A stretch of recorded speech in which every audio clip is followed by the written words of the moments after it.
अस्सलाम वालेकुम सर। वालेकुम सलाम मेरे चांद, क्या हाल चाल है। ठीक अल्हम्दुलिल्लाह सर, आप सुनाएं। मैं ठीक हूँ, बाकी लोग को बुला लो यार। जी सर, बस 2 मिनट तक इंशाल्लाह ताला सब ज्वाइन कर लेंगे। हाँ, कोशिश करो कि बुला लो। ठीक है, आज मैं बड़ा एक आज आपकी मर्जी और मंशा का मजाक बढ़ाऊंगा, ठीक है ना। ठीक है सर। Thank you. ठीक है, थैंक यू। आज आपके लोग नहीं आए अभी तक ज्यादा। सर मैसेज कन्वे कर दिया है। तो असल में ये मेस का टाइम होता है ना, तकरीबन 9 बजे तक। तो अगर हम 5 मिनट और इंतजार कर लें या स्टार्ट कर लें तो लड़के हमें ज्वाइन कर चलो हम लेंगे। स्टार्ट करते हैं, ठीक है। आज जिसने पढ़ना है ठीक है, नहीं भी पढ़ना तो फिर भी ठीक है। हम जबरदस्ती तो नहीं पढ़ा सकते ना भाई। आज आपको मैं सबसे पहले तो एक न्यूमेरिकल करवाऊंगा। पेपर मैंने चेक किए, मुझे मजा नहीं आया। फिर भी मैंने सोचा कि आप लोगों के साथ मोहब्बत से एलिमेंट करूं, वरना ये ना हो कि बाद में आप लोग कहें, जी आखिरी आपने वो सेमेस्टर हमारे साथ ज्यादती कर ली है। अच्छा भाई, इस किस तरह चीज में से है। सर? जी। सर जी, अगर आप MS वर्ड में पढ़ाएं बेहतर होगा, क्योंकि सर हमें एक्सेल आती नहीं है। आप जो स्टेप करते हो इसके स्टेप हमारे समझ में नहीं आती। भाई आपने स्टेप नहीं समझने, आपने ये देखना है मैंने यहाँ पे लिखा क्या है। ठीक है, जहाँ पे सर आपको मसला है।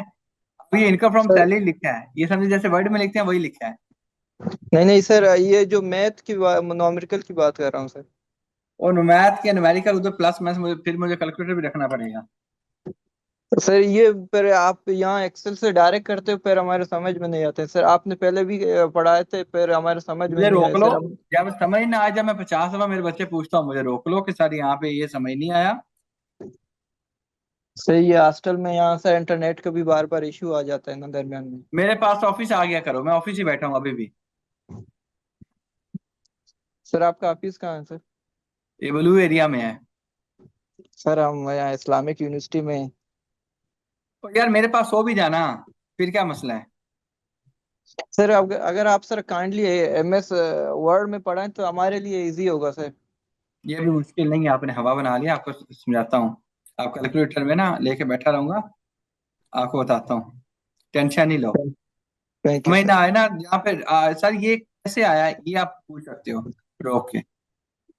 सर जो आपने जो एक्सेल से डायरेक्ट जो परसेंटेज वगैरह जो कुछ सर आपने निकाला था, वो हमने एक्सेल पढ़ा ही नहीं है ना, इसलिए वो एक्सेल की ये समझ में नहीं है इतना।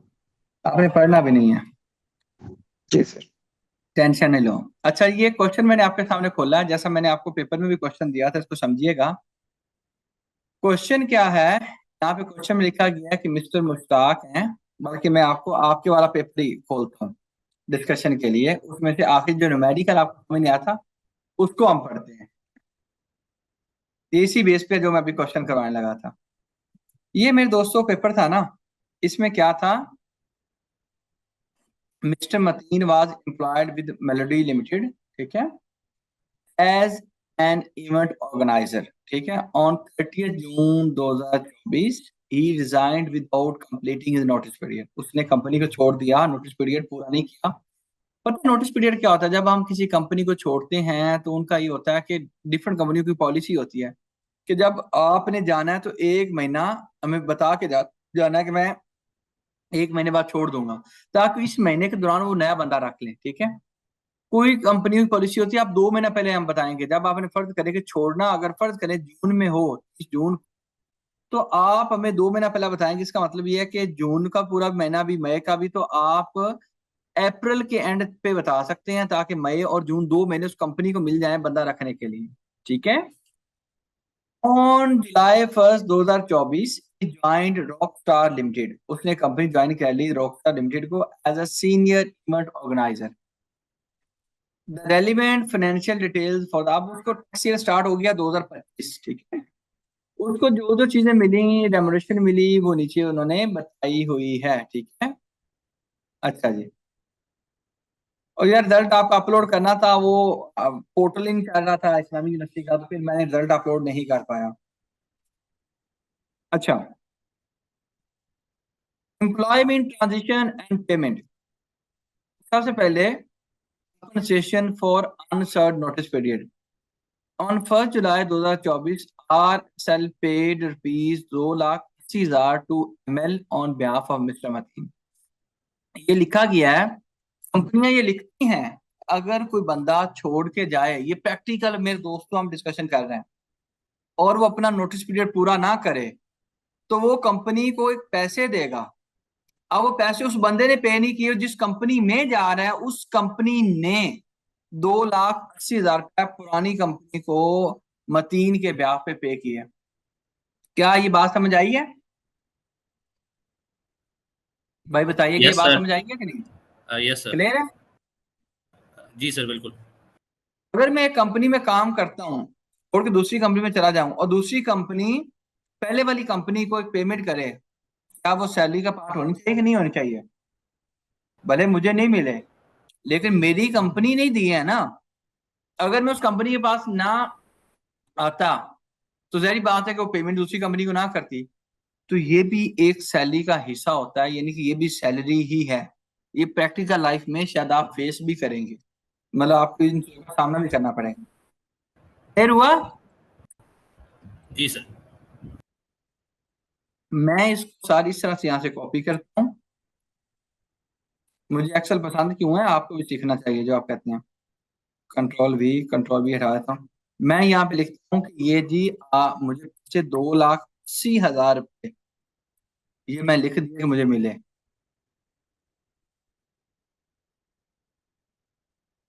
अच्छा जी,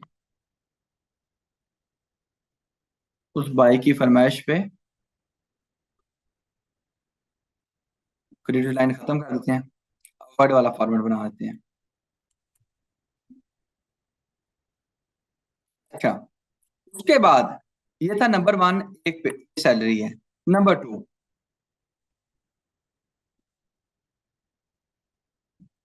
as per his employment term, जो एग्रीमेंट हुआ उसका नई कंपनी के साथ जिसका नाम RSL है, Rockstar limited, he was entitled to the following involvements and benefits, यानी कि उसको ये फायदे या ये पैसे मिलेंगे। मंथली सैलरी एंड अलाउंसेस, उसकी माध्यम में इसको मिलेगा 2,45,000 पर मंथ, और 21,000 का बिजली का उसको बिल दिया जाएगा। बिजली का बिल उतना आए या ना आए, यानी कि उसको इसकी मद में मंथली सैलरी एंड अलाउंसेस की मद में सबसे पहले क्या चीज थी, आपको मिल रहा था सर बेसिक सैलरी। नंबर 2 पे है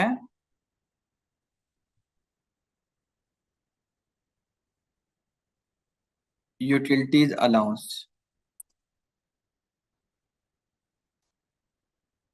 सर ये जो पैसे हैं, बेसिक सैलरी उसकी कितनी है अगर हम देखें तो 2,45,000 रुपए।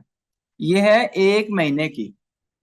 अगर पूरे साल की सैलरी निकाली जाए तो इनकम टैक्स रिटर्न साल का बनता, तो इसको हम मल्टीप्लाई कर देंगे 12 से।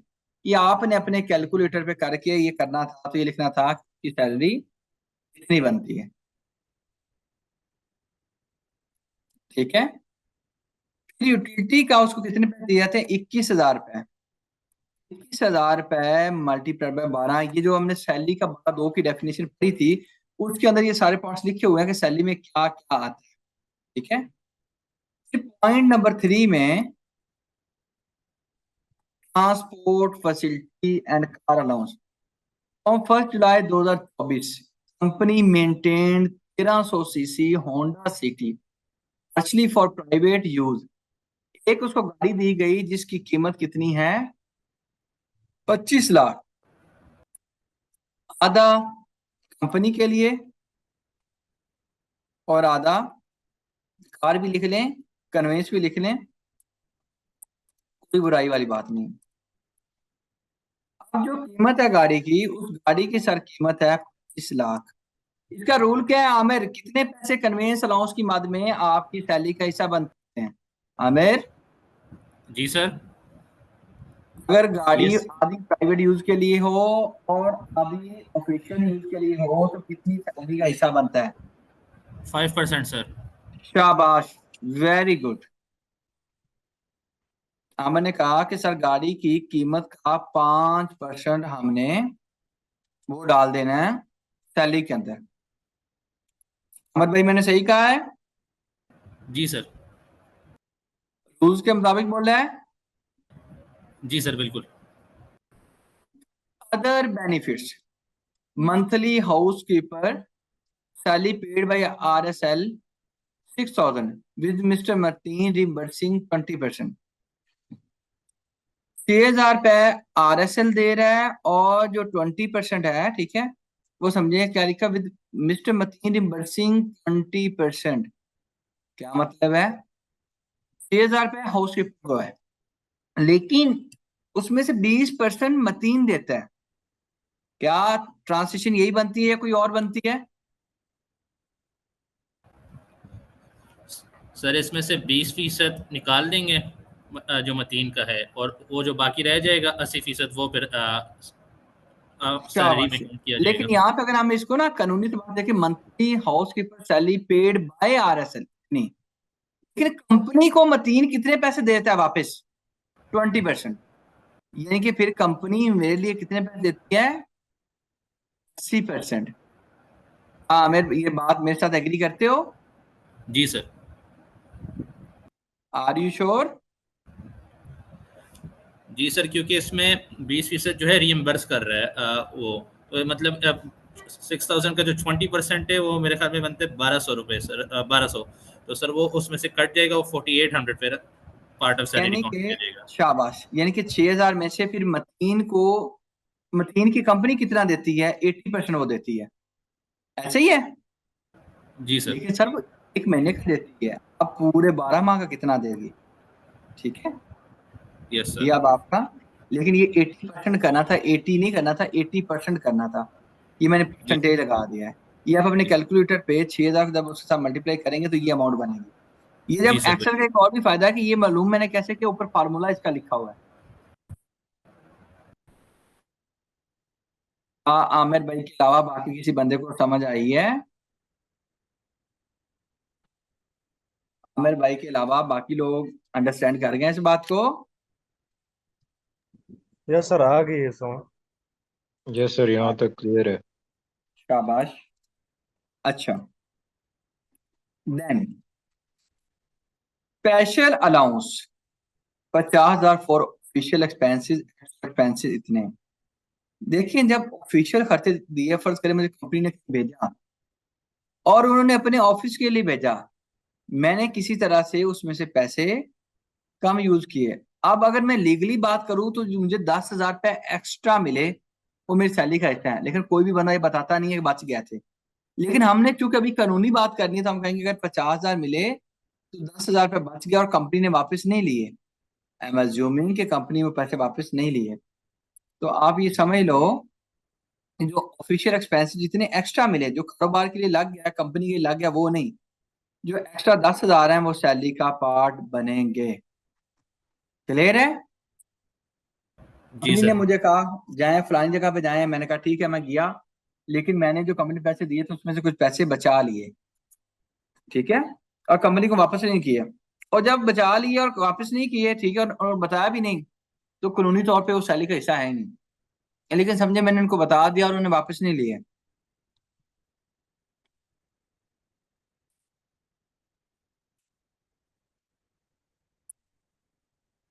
Then sir, interest free loan, loan मिला, उसके ऊपर इंटरेस्ट नहीं है, उसने लोन लिया कंपनी से, कितना? 15 लाख रुपए। और वो कब मिला? 1 जनवरी 2025 को, ठीक है। जब उसने कंपनी ज्वाइन की उसके बाद 6 महीने कंपनी के साथ काम किया, 7वां महीना स्टार्ट हुआ तो उसने लिया, और उसको उन्होंने कहा कि आपने 10% का सूद देना है हमें। तो कंपनी से अगर हम लोन लें और वो 10% का सूद लें तो उसकी मद में कोई भी चीज आपकी सैलरी का हिस्सा नहीं बनती। क्या मैं सही कह रहा हूं? जी सर बिल्कुल, क्योंकि 10% है, 10% में नहीं होता। शाबाश। उसने मेहनत की, कोई नया क्लाइंट लेके आया और उसको कमीशन मिला, परफॉर्मेंस कमीशन, ये भी सैलरी का हिस्सा है। अगर आप 12(2) को पढ़े तो उसके अंदर लिखा हुआ है कि ये भी सैलरी का हिस्सा है। लेकिन ये देखें कि ये यहाँ पे इंट्रोड्यूसिंग क्लाइंट, ये सालाना ही, ये कोई मंथली नहीं, या तो रोजाना लिखा हो ना कि हर महीने वो इतना क्लाइंट लाता है इतना मिलता है, नहीं, पूरे साल की उसकी पेमेंट मिली, फिर पूरे साल का उसका जो टैक्स बनता था वो बनाते हैं। अब हम इसका करते हैं टोटल, सारे का कि टोटल कितना बनता है। भाई क्लास में हो, वर्क शाम ऑनलाइन क्लास है यूनिवर्सिटी के, वहां पे हो, ठीक है, बात दोनों कर ली। अच्छा जी, ये होगी टोटल सैलरी। अब इसके ऊपर हमें देखना है टैक्स, जिसके लिए मैंने आप लोग को स्लैब रेट दिया था।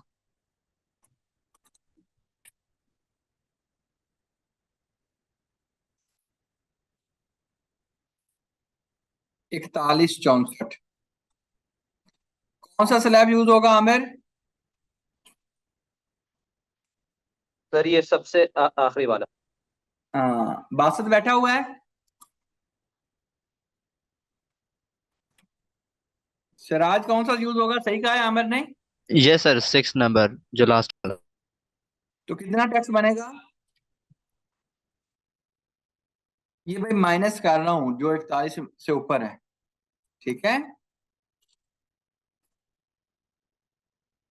इतना टैक्स इतनी अमाउंट बनता है, लेकिन सर उसने जो जमा करवाया हुआ है less tax already paid by, ये बाकी पेड भी लिखते हैं, already deducted by his company. कितना टैक्स कटा हुआ है? Balance payable to government.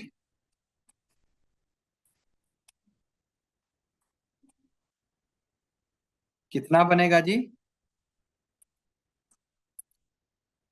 बताइए जी। ये जो अभी आपको मैंने थोड़ी सी एक अदना सी कोशिश की समझाने की, ये बात समझ आई कि नहीं? वो जी जो सर। भाई कहते थे एक्सेल में समझ नहीं आता, वो भाई कहाँ पे है, उनको समझ आई है कि नहीं आई? वो एक्सेल वाले भाई कहाँ गए? एक्सेल वाले भाई से ये पूछना था कि कहाँ पे उसको समझ नहीं आई। लो जी, ये छोटा सा क्वेश्चन था, मुझे बता दीजिए इसके ऊपर किसी बंदे को कोई परेशानी है कि सर अभी कभी भी आपको सैलरी मालूम करनी हो तो इसी तरह होती है। टैक्स भी आप किसी कंपनी में काम करें तो इसी तरह ही निकाला जाता है, इतना बनता है, फिर स्लैब रेट देखा जाता है, फिर ये साल के स्टार्ट में ही मालूम कर लिया जाता है, फिर हर महीने अच्छा कितना टैक्स बनता है, फर्ज करो कि 1 जुलाई को मालूम कर लिया, फिर ये पूरे साल का इतना टैक्स बनता है जी, कितना बनता है 7/22, फिर हर महीने इसको 12 पे डिवाइड करके हर महीने 60,000 रुपये आपकी सैलरी से काट लिया जाएगा, 60,217 रुपये। यहाँ तक किसी बंदे का कोई भी क्वेश्चन हो, कोई भी परेशानी हो? सर इसमें ये क्वेश्चन है, जो टोटल सैलरी हमने निकाल दी पहले हम्म वाले सर, जो आपने स्लाइड्स भेजी तो उसमें आपने ये किया था कि जो टोटल इनकम आप निकाल लेती थी फिर उससे बिलो जो टैक्सेबल लिमिट होती थी वो वाला अमाउंट निकाल के ही स्लैब लगा लेते थे, उसमें से थोड़ा हम्म, क्रिएट हुआ था। ठीक है। तो हाँ सर मेरे स्टेप बच्चे। नंबर, एक्सक्यूज हम्म, मी सर, सर स्टेप जी नंबर जी। 4 हाउस कीपर वाला सर एक दफा रिपीट करें। और उसके बाद मैं कंप्लीट करूँ। इसमें ना मेरे बच्चे थोड़ा सा मसला है हमें ट्रांसलेशन का। क्या मसला है? मुझे बस इसको पढ़ के एक दफा तर्जमा बता दें, तो मैं अपने बच्चे को दोबारा बताता हूँ कि है क्या चीज, तर्जमा बता दें इसका, इसकी ट्रांसलेशन क्या बनती है। जी सर, मैं बता दूं। आप बता दें। जी जी सर, बिल्कुल। इसमें बेसिकली ये होगा सर कि जो इधर monthly salary, monthly housekeeper salary जो है वो, इसकी जो कंपनी है RSL, वो है ₹6,000। हाउएवर यहाँ तीन जो है वो रिइम्बर्स कर रहे 20% इसका। तो सर इसमें हमने सिंपली ये करना था कि इसमें से 20% निकालना था, जो कि आ जाता है 4800। और सर फिर 4800 मल्टीप्लाई बाई 12, या अल्टरनेटिवली हम ये भी कर सकते थे कि इसे मल्टीप्लाई बाई 80 करके मल्टीप्लाई बाई 12, एज एन 80% करके मल्टीप्लाई बाई 12, ये भी हम कर सकते थे सर। फिर वो जो अमाउंट आएगा वो फिर पार्ट ऑफ सैलरी इंक्लूड होगा। हमने ये कहा, इसने कहा कि शायद जो मुलाजिम है ना उसको पूरे साल में 72,000 रुपये पे होना है। मैंने कहा ठीक है। उसने कहा 6,000 एक महीने का और 12 माह का 22,000। मैंने कहा एग्रीड। इसने कहा लेकिन जो ये बंदा है ना, जिसका क्या नाम है, मतीन, मतीन क्या करेगा, अपनी कंपनी को 20% देगा, है 20% देगा। यानी कि जो 6,000 रुपया वो दे रहे हैं, वो कहता है 6,000 आप ना दो, 6,000 में से 80% आप दो, 20% मैं देता हूँ। तो वो अपनी कंपनी को 20% वापस करता है। यानी कि फिर एक्चुअल में कंपनी कितने पे करती है, वो पे करती है 80%। 6,000 का 80% 4800 बनता है, और जो बाकी है, अगर आप कह लीजिए 20%, वो कितना बनता है, इतना, इतने वो खुद से दे रहा है और इतने उसकी कंपनी दे रही है। सर ये बड़ी अजीब सी बात है सर, प्रैक्टिकली मैं तो आपको जो चीजें बता रहा हूँ ये प्रैक्टिकली ऐसे ही होती है, मैं इसलिए आपको प्रैक्टिकल एतबार से समझाता हूँ जी। थैंक यू जी मैं, sir, thank you. Thank you.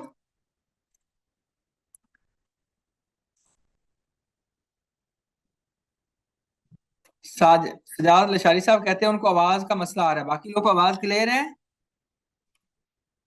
Ji sir. चलें, जी सर, आवाज क्लियर है। चलें, शाबाश।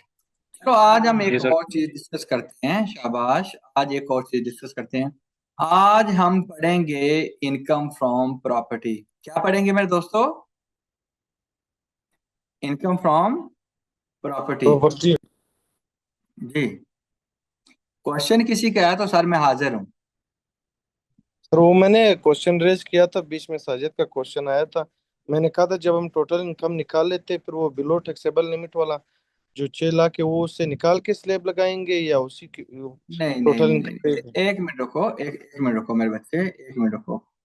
ये चीज समझाने के लिए ना, 6 लाख तक टैक्स नहीं होता, ऐसे ही है ना अजमल? Yes sir. जब 6 से 12 लाख तक होती है तो कितना टैक्स होता है, ये बताओ? 5%। 5%? कितनी रकम का 5%? सर जो अमाउंट 6 लाख से एक्सीड करता है उस पे।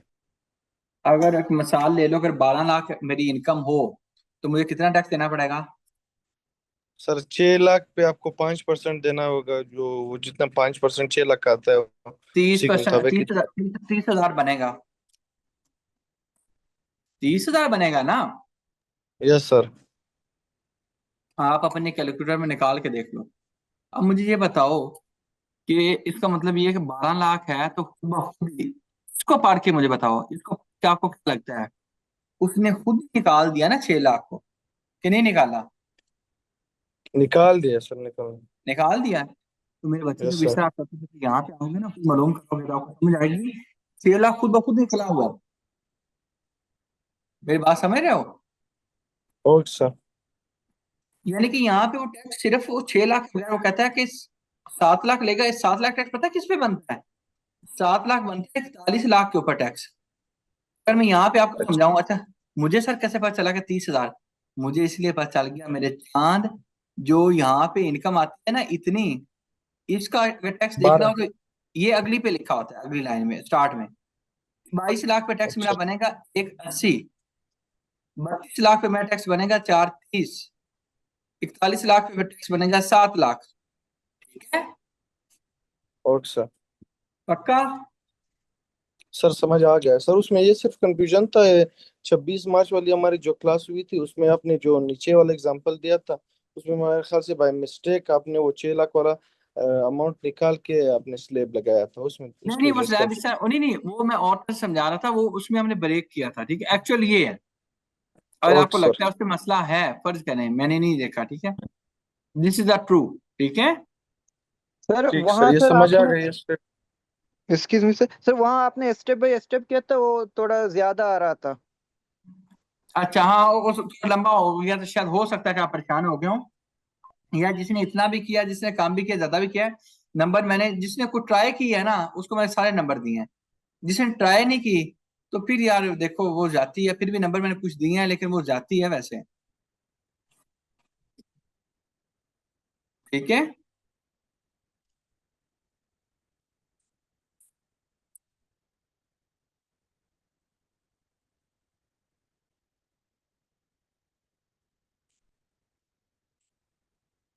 एक 112। आज हम पढ़ेंगे इनकम फ्रॉम प्रॉपर्टी। आपने ये तो नहीं सोचना कि सर हम लोग क्या पढ़ रहे हैं, हम पता नहीं ये क्या पढ़ी जा रहे हैं सर। इसमें हम लोग इसलिए इसको इस तरह से देख रहे हैं ताकि हम, अब मुझे जरूरत महसूस हुई कि आपको न्यूमेरिकल की समझ नहीं आई, इसलिए मैंने अभी न्यूमेरिकल भी साथ साथ, क्योंकि टेक्स्ट में ये चीज शामिल है ना दोस्तों, ना चाहते हुए शामिल है। ठीक है जी बासित साहब। अस्सलाम वालेकुम सर। वालेकुम सलाम जी बासित भाई। सर मैंने अभी ज्वाइन किया, आपने मार्क्स की बात की। So if you are comfortable kindly हमें पता चल सकते हैं हमारे मार्क्स कितने हैं सर? ओ यार वो आप लोग का इतने नायल हैं, आप यूनिवर्सिटी वाले, उनको मैंने कहा पोर्टल का कुछ सीधा कर दें, वो पोर्टल ही नहीं मेरा वो भी चल रहा। ठीक है, मैंने उस पर आप तक अपलोड भी कर देने थे, पेपर चेक हो गए हैं, समझ रहे हैं मेरी बात को? Right sir. तो सर आ, सर जो ही वो आप पोर्टल वहाँ चले। अपलोड करेंगे, हमारे पास शो नहीं होगा। अच्छा शो नहीं होगा, चलो मैं नहीं कोशिश सर। करता हूँ कि आप लोग को लिस्ट ही दे दूँ, ठीक है ना? वो मेरा पोर्टल थैंक यू एक सर। दफा चल जाए, वहीं से वहां से लिस्ट भी निकल आती है, वही लिस्ट जो है ना वो मैं आपको दे दूँ, बेफिक्र जजाक रहो। नंबर मैंने खुल के दिए हैं, वरना पता नहीं कैसे वो मेरा दिल कर पड़ा कि यार नंबर दे दो, वरना मैं खींचने के चक्कर में था। थैंक यू सर, जजाक अल्लाह खैर। मैं मुझे ये एहसास हुआ कि आप लोग का सेकंड लास्ट सेमेस्टर है, तो कहीं ना फिर आप लोग को रिपीट करना पड़ेगा और सारा कुछ। जी सर लास्ट। अच्छा चलें। अच्छा सर अभी हम पढ़ते हैं प्रॉपर्टी को, किसको पढ़ते हैं जी? इनकम फ्रॉम प्रॉपर्टी को। सर इनकम फ्रॉम प्रॉपर्टी में क्या होगा? सर इनकम फ्रॉम प्रॉपर्टी में ये होगा, सादा लफ्जों में, आपकी कोई प्रॉपर्टी होगी, आपने रेंट पे लगाई होगी, ठीक है, और आपको ज्यादा समझ आएगी, मैं लॉ बाद में बढ़ाता हूँ, क्योंकि लॉ अगर बढ़ाता हूँ तो आपको फिर परेशानी हो जाती है। मैं बगैर आपको लॉ के, मैं आपको थोड़े एग्जांपल्स दिखाऊंगा, एग्जांपल से क्या होगा, आपको इंशाल्लाह लॉ भी फिर ज्यादा समझ आएगा। तो सो हम पहले इसको वैसे देखते हैं, ठीक है, एग्जाम्पल को पढ़ते हैं, फिर लॉ को ज्यादा अच्छे तरीके से हम समझ पाए।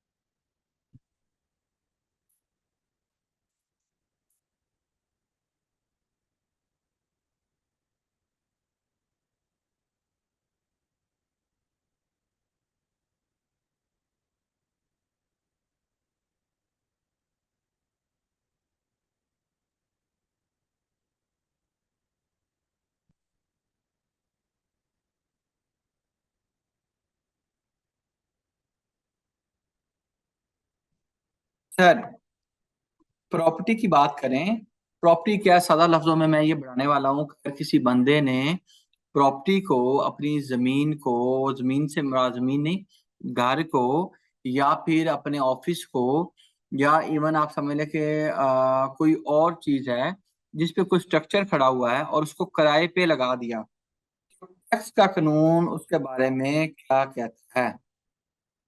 ठीक है, हम ये पढ़ने वाले हैं।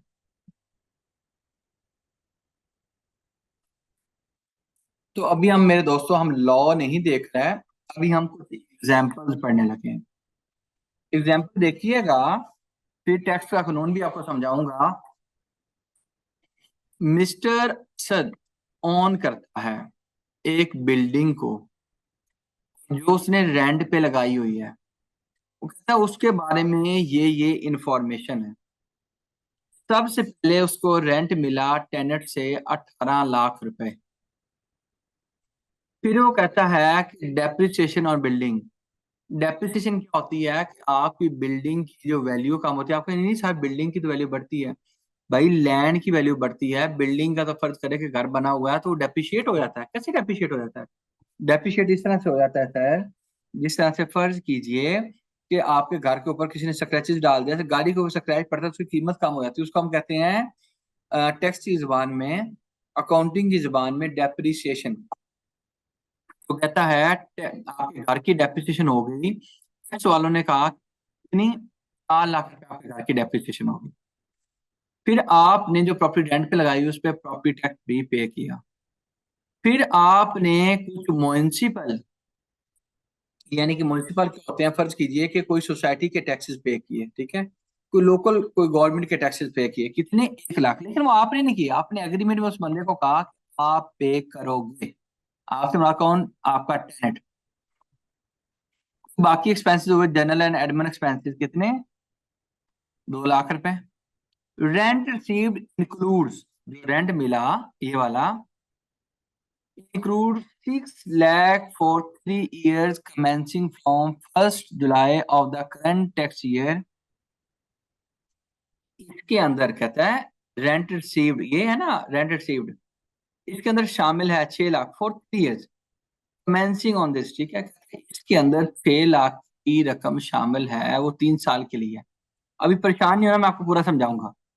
मिस्टर असद आपका accrual basis of accounting follow करता है। सर ये अक्रूवल बेसिस ऑफ अकाउंटिंग क्या है? अक्रूवल बेसिस ऑफ अकाउंटिंग ये कहता है, फर्ज कीजिए वो कहता है कि अब मैं बढ़ाता हूँ, मेरी बात कहता है कि आपने एक लेक्चर बढ़ा दिया, आपको भी पैसे नहीं मिले, तब भी वो आपकी इनकम है। मैंने कहा समझ नहीं आई कैसे?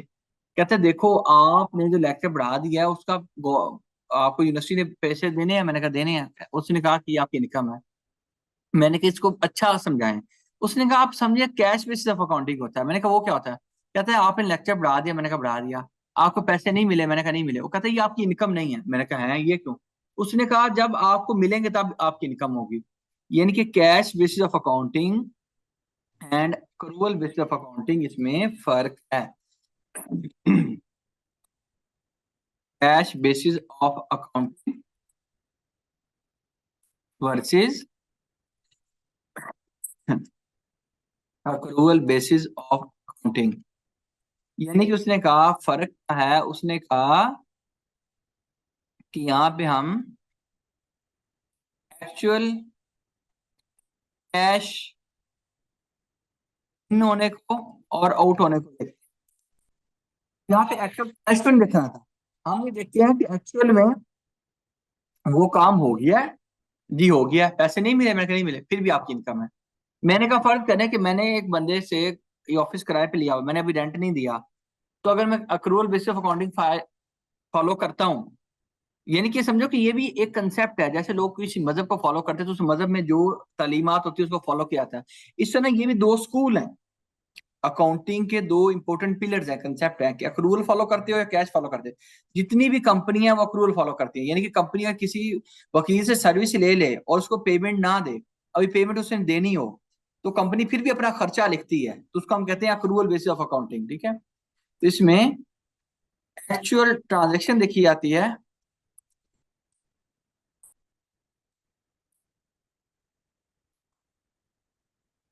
Not the cash. आपको कैश और अक्रूवल बेसिस ऑफ अकाउंटिंग में अंडरस्टैंडिंग एस्टैब्लिश हुई? जी सर। जी बासित। जी सर, अंडरस्टैंडिंग डेवलप होगी। मेरा एक क्वेश्चन है कि ये free will of the person है कि वो अक्रूवल चूज करे या cash? Excellent question and extremely excellent question.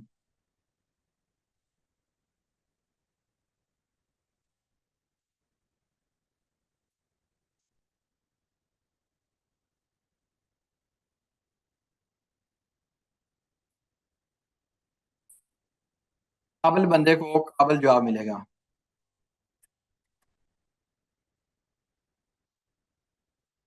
Tax के कानून के अंदर तरीका बताया गया है मेथड ऑफ अकाउंटिंग का सेक्शन नंबर 32 के अंदर।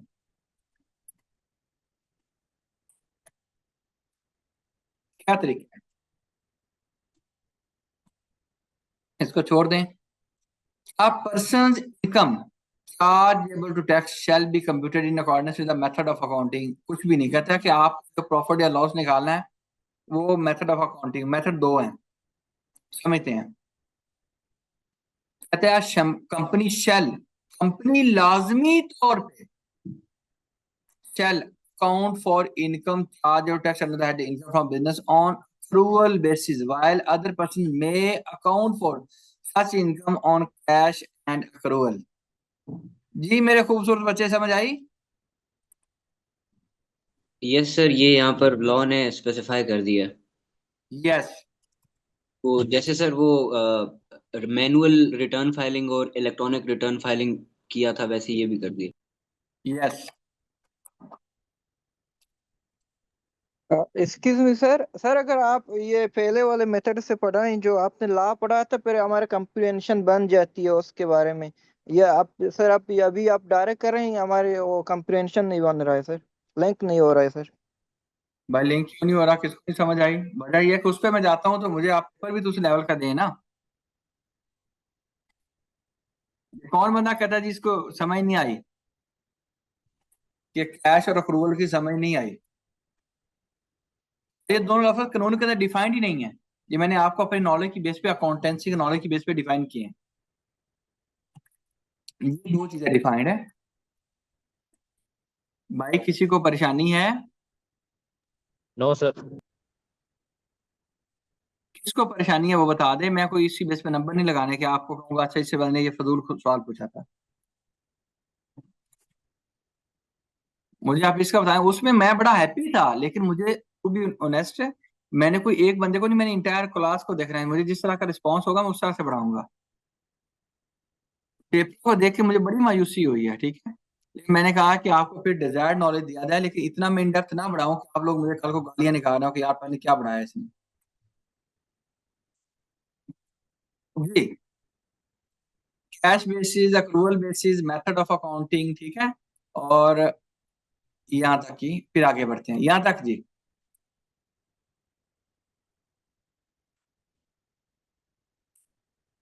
अब वो कहता है कि आप क्या करें, असद की इनकम को मालूम करें, प्रॉपर्टी इनकम उसको कितनी आई। अभी ये वाली चीज मैंने आपको लॉ नहीं बढ़ाया, इस एग्जाम्पल से आपको फिर लॉ पे लेके जाऊंगा। अब अगर हम बात करें असद की प्रॉपर्टी इनकम की, तो देखिएगा ये प्लस क्यों हुआ माइनस क्यों हुआ, इसके ऊपर मैं आपको बताऊंगा। सबसे पहले हमें क्या हुआ, ये कि उसने कहा रेंटल इनकम। रेंटल इनकम कितनी थी मेरे बच्चों? यहाँ पे 15 लाख कह रहा है, कितनी थी? सर 18। शाबाश। उसने वर्किंग क्या की, फिर लॉ से बताऊंगा। कहते हैं आपको पैसे कितने मिले? 18 लाख। 18। शाबाश। Tax paid by the tenant, tenant ने 1 लाख रुपए पे किया था, याद है? कौन सा 1 लाख पे किया था? टैक्स की बात में sir, municipal tax. Yes, other taxes are paid by the tenant before addition in rent is made. बिल्कुल सही है, एग्री करते हो? देखो वो कोई हमें खामखा थोड़ा पैसे पे करेगा, समझो कि बेसिकली आपका टैक्स वो पे कर रहा है। एग्रीड? Yes sir. वो समझो कि आपके घर का टैक्स है तो वो क्यों पे करे? उसने पे कर रहा है कि उसको आपने रेंट में कोई कमी दी होगी, एक्चुअल में आपकी प्रॉपर्टी का रेंट है। गवर्नमेंट कहती है यहां से भी आप पैसे कमा रहे हो, आप जानबूझ के पैसे बचा रहे हो। ठीक हो गया? कितने हो गए टोटल? 19 लाख, ठीक है। एग्रीड? भाई बता दो मुझे। यस। अच्छा, आगे क्या कहता है? इसको पढ़ने से पहले आप इस पे आए। Rent is not chargeable to tax on receipt basis. अभी उसने कहा था कि आपको कितने पैसे मिले हैं? उसने कहा था 6 लाख एक अमाउंट मिली है, 18 लाख के अंदर बेसिकली आपको मिला 18 लाख। तो आपने ये नहीं समझना सर, इसमें तो मैथ है। यस, अगर आपको एक टैक्स प्रैक्टिशनर बनना है तो आपको अकाउंटिंग और मैथ सीखनी पड़ेगी अच्छा टैक्स प्रैक्टिशनर बनने के लिए, वरना रिटर्न बनानी तो मैं आपको वैसे सिखाऊंगा, कोशिश करूंगा कि आपको सिखा दूं। यानी कि बेसिकली आपका रेंट फिर कितना है सर बताइएगा? 12 लाख है इस साल का, और ये 6 लाख कितने टाइम का है? 3 कितने साल। सालों का है? शाबाश, ये है 3 साल का। अच्छा जी, अगर ये 3 साल का है तो अगर इसको मैं 3 पे डिवाइड कर दूं तो इस साल का कितना है? 2 सर वो तो लाख। ये आपने सर वो तो ये था नहीं, मैं आपको दोबारा एक दफा जाके स्टेटमेंट पढ़ाऊंगा, ठीक है, परेशानी है ना। तो अगर मिल गया तो ये नहीं कि इसको टैक्स इस पे दे दें, नहीं। Rent relating to tax year, यानी कि साल की बात कर रहा है, वेदर रिसीव्ड और रिसीवेबल, ये charge of tax in that year. ये अक्रूवल बेसिस ऑफ अकाउंटिंग की डेफिनेशन की रूह को एक्सप्लेन कर रहा है। रेंट मिले या ना मिले आपने टैक्स देना है, रेंट मिले या ना मिले टैक्स देना है। देयरफॉर सम 4 लाख, 2 लाख इस साल का है तो 4 लाख किसका है, अगले सालों का है। तो उसने 4 लाख को 9 लाख से क्या कर दिया, 19 लाख से क्या कर दिया है, माइनस कर दिया है। नहीं नहीं, एक दफा वो दोबारा ऊपर जाके वर्किंग को दिखाएं। अब ऊपर जाके वर्किंग को एक दफा दोबारा देखो, इस लाइन को पढ़ो, इस लाइन को दोबारा से एक दफा से पढ़े, सारे लोग पढ़ें।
जी, इसका तर्जुमा ट्रांसलेशन आप लोग कर सकते हैं मेरे दोस्तों।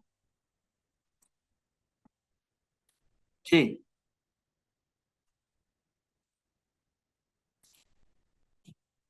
कह रहे हैं जो 1 जुलाई है वहां से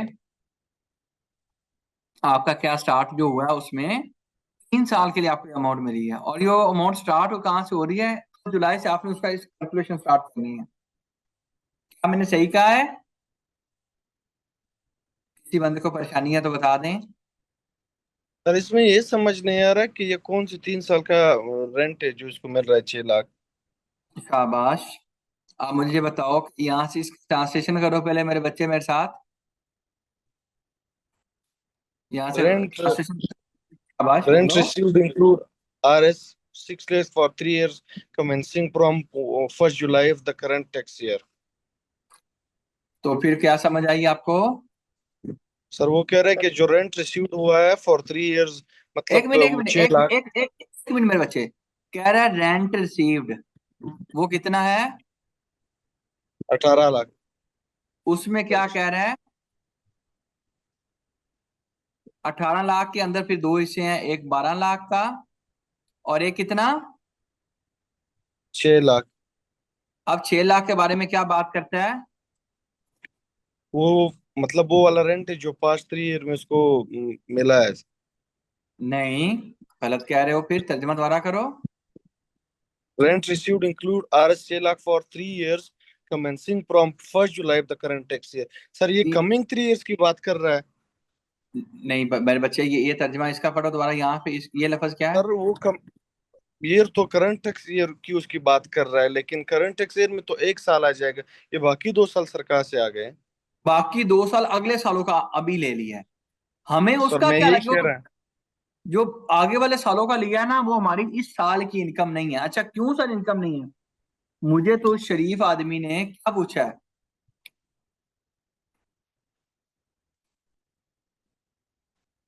आप बताओ। सर हम यहाँ पे 2024 वाले टैक्स ईयर का टैक्स मालूम कर रहे यस, हैं। शाबाश, बिल्कुल सही है। Are you sure? कंफर्म हुआ है? ठीक है, वरना 10 दफा सवाल पूछो, मैं 10 दफा जवाब देने को तैयार हूँ, लेकिन पूछो सही। जी, इस बाई के अलावा किसी और का क्वेश्चन हो, परेशानी हो? सर फिर वो 2 साल के डिडक्ट करेंगे? क्या करेंगे? सर ये तो 3 साल का 6 लाख बन रहा है ना, जी, फिर 2 साल का हम डिडक्ट करेंगे इनसे ये देखो मेरे छह बच्चे, लाख फिर को दोबारा 1 मिनट दो। ये उसने क्या किया, अब इस वर्किंग को देखो। इतनी चीजों को 18 लाख मिला, 1 लाख रुपए जो टेन ने पे किया वो भी 19 लाख हो गया, उसमें से 2 साल अगले वाला उसने माइनस कर दिया। क्या ये बात खत्म हुई कि नहीं हुई? जी सर। बाकी लोग को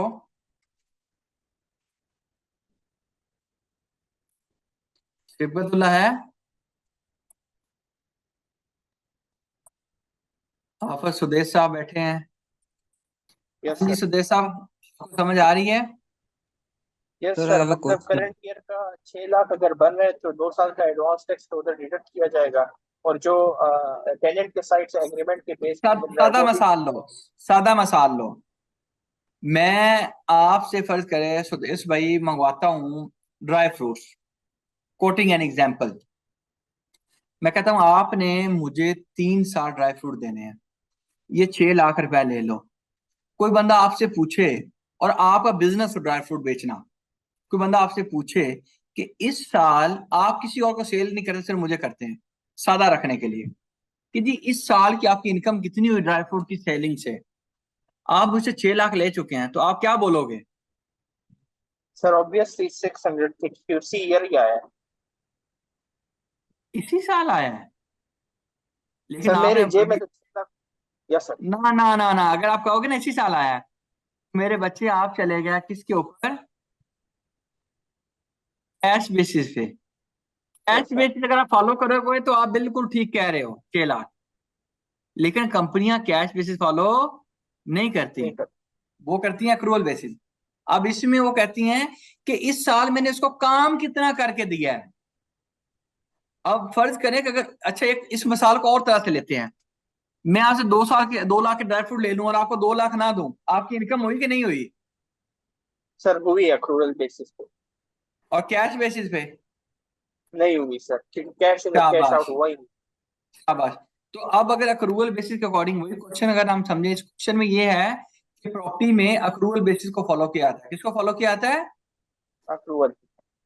सर हमें यकीन नहीं, आप दिखाएं कहाँ अक्रूवल लिखा हुआ है, मैं दिखा देता हूँ, अभी दिखाता हूँ।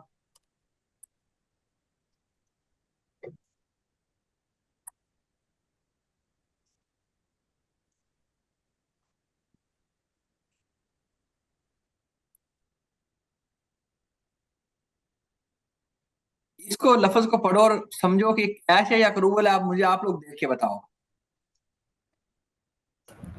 सर अप्रूवल सर, जी क्योंकि रेंट सर रिसीव्ड ये है जो या रिसीव। रिसीव्ड है, इससे मुराद ये है कि कैश की बात हो रही है। रिसीवेबल से ये मुराद है शाबाश, अप्रूवल की, मतलब मिलना ही है, मतलब पोटेंशियल है कि ये मिलेगा, ये आना है, लेकिन अभी नहीं आया। शाबाश, यानी कि रिसीव हो गया तब भी प्रॉपर्टी इनकम है, होने वाला तब भी प्रॉपर्टी इनकम है।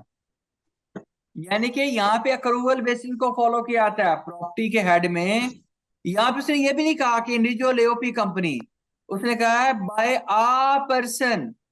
आ पर्सन की डेफिनेशन मैंने आपको बढ़ाई हुई है। Yes sir. Yes sir.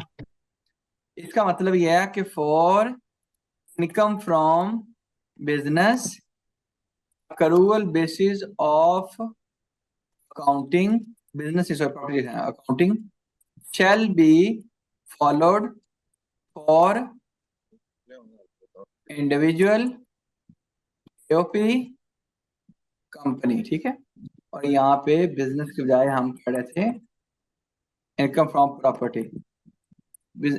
बताएं जी, क्या ये स्टेटमेंट सही है? Yes sir. जी यस सर। सर। सर कुछ सवाल थे सर। हाँ बताएं भाई, सवाल बताएं। सर सबसे पहले तो ये कि इनकम फ्रॉम प्रॉपर्टी का तो जनरल रूल ये है कि उसकी अक्रूवल बेसिस फॉलो होगी, लेकिन क्या बिल्कुल ये सही है। रेंट पे मुहित है कि वो अक्रूवल बेसिस पे तो होगा, लेकिन जिस साल का होगा सिर्फ उसी साल का टैक्स उस पे काटा जाएगा, जैसे 4 लाख आपने माइनस किया था। बिल्कुल सही है, बिल्कुल सही है। कि उस सवाल में डेप्रिसिएशन ऑफ द बिल्डिंग कहाँ गई, because it was mentioned in the question. भाई मेरे लेकिन बच्चे, अभी तो हम इनकम की बात है, अभी हम एक्सपेंसेस पे तो गए ही नहीं। अच्छा अच्छा सर, मैंने समझा वो आंसर निकाल लिया था। अभी इनकम में से अभी एक्सपेंसेस निकालने हैं ना मेरे बच्चे। Got it sir, thank you. ठीक है जी। किसी बंदे का क्वेश्चन है जी? सर इनके उन केसेस में सर मतलब अप्रूवल जो मिलनी वाली और वो बंदा मतलब उसे फिर नहीं मिलता तो सर वो फिर बैड डेट बन जाता है। हाँ, उसके ऊपर भी पढ़ना है। शाबाश, बहुत अच्छा क्वेश्चन है कि अगर हमने उम्मीद किया कि मिलेंगे, टैक्स दे दिया, बाद में पैसे नहीं मिले, वो भी पढ़ना है, जी सर। वो भी पढ़ना है। क्या ये 15 लाख के ऊपर आप लोग सहमत हो? आगे आप लोगों ने जब इंडिया फतह कर लेना है तो जाहिर बात है कि आपको हिंदी आनी चाहिए, इसलिए कि आप सहमत हो? Yes sir. ये होगी ओके जी? Yes sir. जी सर। यस सर, यहाँ तक सहमत है, कृपया आगे बढ़िए। अच्छा ठीक। आगे मेजर कर्नल हाफिज सुदेश साहब को लगाते हैं। अच्छा जी, 15 लाख के बाद अब क्या क्या चीजें हम माइनस कर लें इस इनकम में से?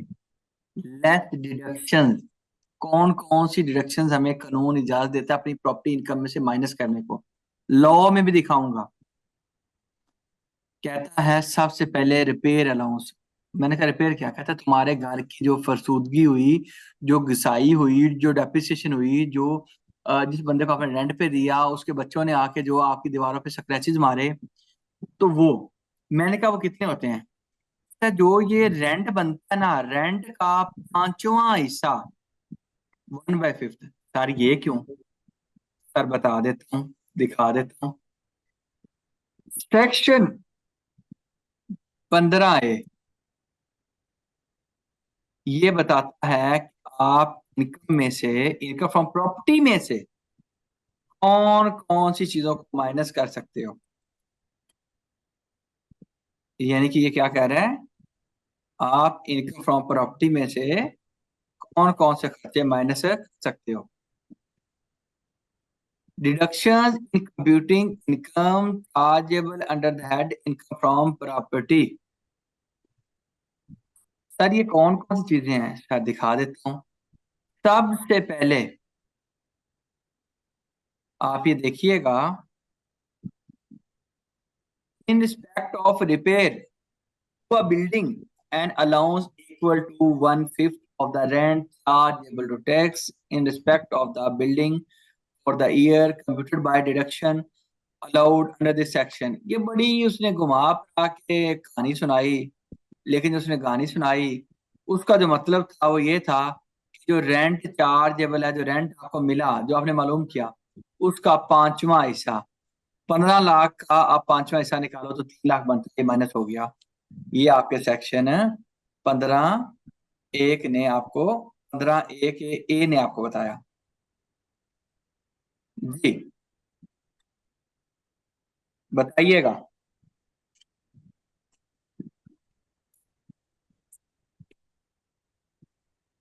बताइएगा मेरे दोस्तों, कोई क्वेश्चन है मेरे खूबसूरत दोस्तों तो बता दो। Got it sir. आगे सब लोगों को क्लियर है? जी सर। चले आगे बढ़ते हैं। ये क्या है? ये चीज है आपकी सेक्शन 15(a) के अंदर लिखी गई एक्सपेंसेस की लिस्ट में से पहला एक्सपेंस। उमर क्लास के बाद आता हूँ, वो जो मेरा पॉडकास्ट है ना कल वाला, वो फाइनल करो, ठीक है? फाइनल है। ऑफिस कौन है?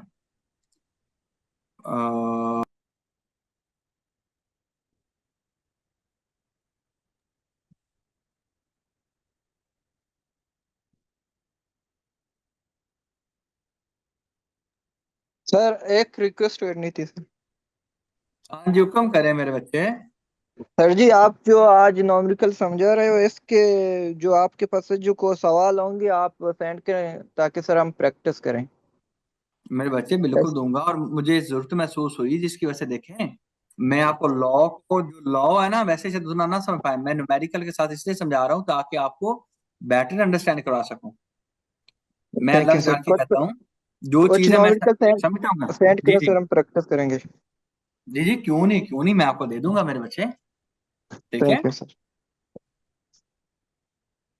अच्छा जी, फिर अगली चीज क्या है, लॉ कहता है, अच्छा ये हम पहले क्वेश्चन से देखते हैं। कहता है प्रॉपर्टी टैक्स माइनस कर लो।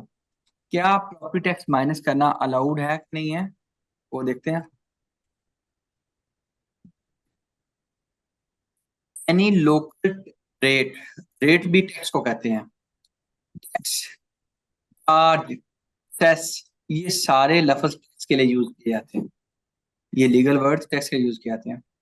इन रिस्पेक्ट ऑफ प्रॉपर्टी और the rent from the property paid और payable by the person to any local authority और government in the year not being any tax payable under this ordinance. कहता है जो इस कानून के तहत इसको छोड़ दें, ऐसे परेशान कर रहा है, लेकिन ये वाली जो बात है ना, ये है किसी किस्म का प्रॉपर्टी टैक्स, सोसाइटी टैक्स, कोई भी टैक्स आप पे करते हो उस प्रॉपर्टी के बारे में जो रेंट पे हो, वो माइनस कर सकते हैं। है? ये उसने माइनस कर लिया, वो 1 लाख जो प्रॉपर्टी टैक्स किराएदार पे कर रहा था वो माइनस कर लिया। सर वो तो उसने पे किया था, नहीं उसको हमने अपनी इनकम में ऐड कर दिया था। सर फर्क क्या आया, एक दफा इनकम में ऐड कर दिया, एक दफा एक्सपेंस में माइनस कर दिया, लेकिन हमने तो लॉ के अकॉर्डिंग चलना है, भले इससे प्रैक्टिकली कोई फर्क ना आए, एक दफा भले इनकम में ऐड हो और एक दफा एक्सपेंस में आए, कोई फर्क ना आए, लेकिन हमें करना है। अच्छा जी, फिर उसने कहा था बाकी भी आपके जो म्युनिसिपल टैक्सेस हैं ये वो भी हमने माइनस करने हैं। उसने कहा था any local cess, rate, tax और फलाना। प्रॉपर्टी टैक्स आपकी प्रोविंशियल गवर्नमेंट लेती है, एक्साइज एंड टैक्सेशन डिपार्टमेंट का जो महकमा है वो आपसे प्रॉपर्टी टैक्स लेता है। जो म्युनिसिपल या लोकल गवर्नमेंट के टैक्सेस हैं, ठीक है, ये वैसे यूएस के तनाजर में बात की गई है, ठीक है, लेकिन ये भी समझिए कि अगर आपकी कोई सोसाइटी वगैरह भी ले रही हो, कोई गवर्नमेंट ले रही हो, ठीक है, तो वो हम माइनस कर रहे होते हैं टैक्सेस। लेकिन आल्दो पाकिस्तान में कोई टैक्स कलेक्ट करने का सोसाइटी के पास राइट नहीं है, और कोई प्रॉपर्टी ट्रांसफर वगैरह के बारे में कोई टैक्स लिए भी जाते हैं तो वो गवर्नमेंट को दिए जाते हैं, ठीक है। हाँ उसमें सोसाइटी आपसे कलेक्ट तो कर सकती है, लेकिन सोसाइटी का पाकिस्तान में इस तरह से कोई टैक्स नहीं है। हाँ कुछ कंटोनमेंट बोर्ड वगैरह वो अमाउंट लेते हैं, वो और चीजें होती हैं, ठीक है। लेकिन अब क्वेश्चन भी चूंकि ये मोरलेस हमारे अमेरिका और अपनी यूएस और यूके से चोरी शुदा होते हैं, ये किताबें लिखने वाले भी यहीं से कॉपी कर रहे होते हैं, उस तरह ये बना हुआ है, लेकिन खैर ये माइनस कर सकते हैं, लॉ के अंदर दिया गया है। जी मिस्टर आमिर। आमिर जी सर, ये मैंने ये पूछना था, ये जो रिपेयर अलाउंस जो है 1/5 of gross rent chargeable to tax और ये general and administration charges up to 4% of rent, sir ये चार्जेस जो ये फिक्स्ड है, मतलब इतने इतने अमाउंट जो है ये लॉ में मौजूद है, या ये क्यों इतना है हाली? आपने मुझसे आगे तो पढ़ लिया, लेकिन मैं वहां पे पहुंच नहीं था, लेकिन आपसे रहा नहीं गया, और मैं अभी इसको ये मैं अभी बढ़ाना भी नहीं चाह रहा, ये आपने अब यहाँ पे आखिर तक पहुंच गए। आई अंडरस्टैंड सर, माजरत, मुझे लगा कि वहां तक हम गए थे, माजरत। मर्जी है आमिर आपकी।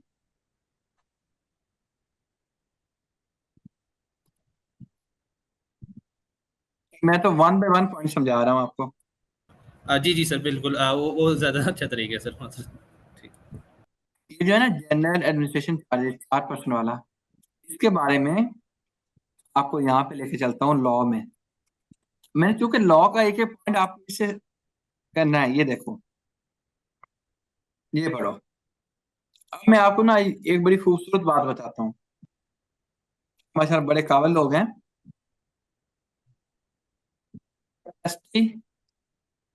ऑफ पार्टीज, ये क्या होता है, बंदा इसका मुझे बताए, आप लोगों को सबको आती है capacity of parties. Sir capacity basically ये होते हैं, कॉन्ट्रैक्ट लॉ के अंदर टर्म है कैपेसिटी का, बेसिकली उनकी क्या कॉम्पिटेंस बात, होती है, क्वालिफिकेशन होती है कि भाईजान क्या वो क्वालिफाइड भी है कानूनी तौर पे कि वो कॉन्ट्रैक्ट में आ सकते हैं, क्या वो मतलब मेजर है, क्या वो डिस्क्वालीफाइड बनी है लॉ के जरिए, या वो इंसेन तो नहीं है, is he able to make a contract in the first place. Sir basically capacity ये होता है सर। बेसिकली मैं आपको बताता हूँ, लॉ ना दो तरह से आपको कुछ ये बताता है। मैं एक मिसाल देता हूँ, एक ये होता है फलाना बंदा, मैं एक मिसाल देता हूँ, ये दो किस्म के लोग हैं, मैं ये कहता हूँ, बल्कि ये एक लिस्ट है। मैं कहता हूँ मुझे मिसाल के तौर पे अमर भाई ये सोचते हैं मैं उस लड़की से शादी करूंगा जिसने पीएचडी की हो, जिसका कद 6 फीट हो, जिसके वाला साहब कोई कर्नल हो, ठीक है, इन्होंने अपना एक क्राइटेरिया बना लिया। इसके मुकाबले में मिस्टर सिराज हैं, उन्होंने लिस्ट बनाई। उन्होंने कहा, ये बातें आपको बड़ी मजेदार लगती हैं, फिर ऐसी बातें ज्यादा समझ आती हैं। उन्होंने कहा कि मैं ये नहीं सोचता कि ये खूबियां, उसने कहा ये बुराइयां ना हो। कौन कौन सी? पहली बुराई ये ना हो कि स्मोकिंग ना करती हो। दूसरी बुराई वो लिपस्टिक ना यूज करती हो, ठीक है। तीसरी बुराई ये है कि उसका कोई सा पास में कोई बीएफ ना रहा हो, ठीक है। ये इन्होंने कोई अपने हिसाब से क्राइटेरिया बना दिया। अच्छा, दोनों लोगों को आप किस तरह से देखते हैं लिस्ट के एतबार से? ये नहीं लड़कियों को खूबियां बयान करने लग जानी है, वैसे कैसे देखते हैं? इसने लिस्ट दी नेगेटिव लिस्ट, कि ये चीजें ना हो, नेगेटिव लिस्ट दी। इसने पॉजिटिव लिस्ट दी कि ये चीजें होनी चाहिए। क्या मैं सही कह रहा हूं? जी सर। दोनों को आप किस अंदाज से एक्सप्लेन करेंगे? अगर आप आमिर, मैं आपसे पूछूं कि दोनों में लिस्टों में क्या फर्क है? सर एक लिस्ट में सर वो वाली चीजें हैं जो वो चाहता है हो, दूसरी लिस्ट में है सर वो वाली चीजें कि ही डज नॉट वांट कि ये ठीक है, फीचर्स हो इसमें। तो सर एक में ठीक है। मतलब वो हम कह सकते हैं कि नेट पॉजिटिव्स है कि आई वांट दीस फीचर्स, दूसरे में net negatives I do not want these features. जहां तक मुझे सर लगता एक है I think sir I think एक प्रोहिबिटरी लिस्ट है और एक जो है वो डिमांडिंग टाइप। अच्छा हाफिज साहब कुछ कहना चाहते हैं? जी हाफिज साहब, हाफिज एक सुदेश साहब। एक्ट ऑफ कमीशन है, एक लॉ बाउंड करता है ये चीजें आपने करनी है, और एक ठीक, एक्ट ऑफ ओमिशन के लॉ कहता है आप ये चीजें नहीं करनी। शाबाश शाबाश, गुड। सर इन्होंने कहा एक कि जी जी, कहने लगे थे, कुछ कहने लगे थे जी। सर एक थोड़ी जेनेरिक मतलब क्लोज एंडेड लिस्ट है और एक में बहुत ज्यादा जनरलिटी अवेलेबल है। जो नेगेटिव लिस्ट है उसमें ज्यादा चांसेस हैं, मतलब ओपन एंडेड है, लेकिन ये क्लोज एंडेड है। हाँ, ये थोड़ा सा आपने ज्यादा अच्छा एक्सप्लेन किया कि ये एक ओपन एंडेड है और एक क्लोज एंडेड है। ये क्या है? थोड़ी सी ओपन है, और ये क्या है? क्लोज टाइप है, ठीक है। ये जो ना, ये ज्यादा ओपन है, ये ओपन है। इसमें ये चीजें बस निकाल के बाकी सब कुछ है। इसमें ये क्लोज है, ये होनी चाहिए। क्या सही है या गलत है? जी सर ऐसे ही है बिल्कुल। जी सर। अब अगर हम लॉ को पढ़ें तो लॉ पता है क्या कहते हैं? अब अगर मैं इनकम फ्रॉम प्रॉपर्टी और इनकम फ्रॉम बिजनेस में एक ही एक्सप्लेन करूंगा, इनकम फ्रॉम प्रॉपर्टी, आगे हम फ्यूचर में जाके पढ़ेंगे income from business, income from business. Theory क्या है? अच्छा यार, आप लोगों में से कोई बंदा एक्सपर्ट है गूगल माई बिजनेस का? ये जो गूगल पे प्रोफाइल बनती है, इसका कोई एक्सपर्ट चैंपियन टाइप का बंदा हो? कोई ऐसे नहीं कि आपको हल्का फुल्का पता है। तो नीचे ये है कि मेरा एक अकाउंट है, ब्लॉक हुआ है, ठीक है। उसके ऊपर काफी सारी उनकी फॉर्मेलिटीज थी पूरी कर करके, तो अभी जो है ना वो फाइनल स्टेजेस में है। तो कोई एक्सपर्ट हो तो बताएं। फिर किस चीज पे अकाउंट? गूगल पे? Google my business.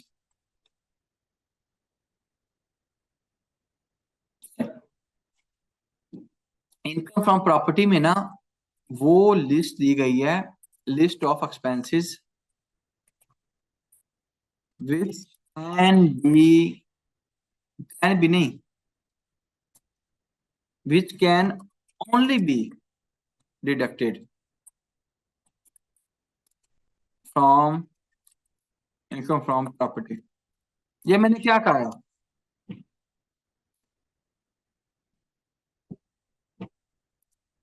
ये मैंने क्या कहा है? सर जो प्रॉपर्टी से related expenses only that. Sir यानी टोटल आपकी इनकम से डिडक्ट नहीं होंगे, सिर्फ इनकम ऑफ प्रॉपर्टी से डिडक्ट होंगे। प्रॉपर्टी की इनकम में से कौन कौन से खर्चे, सिर्फ प्रॉपर्टी की मतलब एक लिस्ट है, सिर्फ वही खर्चे माइनस हो सकते हैं, उसके अलावा कोई खर्चा और माइनस नहीं हो सकता। ये खर्चे सेक्शन 15A के अंदर दिए गए हैं। सर मैंने यहाँ क्या ये कहा क्या है? है? एक्सक्लूसिव लिस्ट है रिलेटेड टू प्रॉपर्टीज ओनली। शाबाश शाबाश। ये जैसे हम पहले कहे थे ना, जैसे हमने कहा कि अमर भाई कहते हैं कि मेरी बीवी में ये खूबियां हो, ठीक है, इस तरह ये है। प्रॉपर्टी इनकम में सिर्फ ये माइनस हो सकता है बस। यहाँ पे आके एक लिस्ट है, list of expenses which can not be deducted, बस एक लिस्ट है, उसके अलावा बाकी सब कुछ क्या हो सकता है, हर कोई डिडक्ट हो सकता है, यानी कि हर चीज डिडक्ट हो सकती है, लेकिन वो नहीं हो सकती, वो लिस्ट में फिर आपको बाद में बताऊंगा, अभी वो मैं समझा नहीं रहा, सिर्फ कंपेरिजन पर्पज के लिए। मैं फिर यहाँ पे घूम रहा हूँ, यहाँ पे जब आए तो इसमें से एक ये पॉइंट था, ये पढ़िएगा, ये सेक्शन पूरा किस चीज का है, डिडक्शन का, जो इनकम में से हो सकती है, और कौन सी इनकम, इनकम फ्रॉम प्रॉपर्टी, और किसी बंदे को प्रॉपर्टी इनकम आती हो तो उसमें से जो जो माइनस हो सकता है, ये 15 है। सिर्फ एक ही सेक्शन जो कंक्लूसिव या एग्जॉस्टिव लिस्ट दे रहा है, ठीक है। इसमें पॉइंट है, any expenditure not exceeding 4% of rent chargeable tax, rent का 4%, उससे ज्यादा नहीं, बिफोर एनी डिडक्शन। जो मैंने खर्चे सारे दे दिए हैं, मैंने कहा जी, इसके अलावा कोई एडमिन, कोई मार्केटिंग, कोई इस तरह का खर्चा, एडमिन एंड कलेक्शन चार्जेस की मद में मैक्सिमम आप 4% तक माइनस कर सकते हैं। ये बात समझ आई? अभी मैं एग्जांपल में दिखाता हूँ। एग्जाम्पल में जब जाके देखते हैं, जो आपकी इनकम है, रेंट है, रेंट का 4% तक है, हालांकि ये खर्चा जो था ये ज्यादा था, ऊपर मैं अगर दिखाऊं, ये 60,000 उसने माइनस किया है, मैं दिखाता हूं आपको,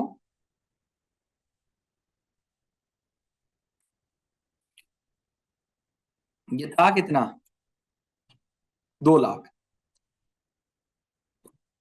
बात करने का मकसद ये हुआ, अच्छा जनरल एंड एडमिन वगैरह की मद में लॉ ने खुद से बताया हुआ है कि मैक्सिमम जो माइनस हो सकते हैं आप 4% तक हो सकते, उससे ज्यादा माइनस नहीं हो सकते। फिर सर 4% से कम किए फिर एक्चुअल वाले, और 4% ज्यादा किए तो फिर हमने 4% तक माइनस करना है जी। बताइएगा।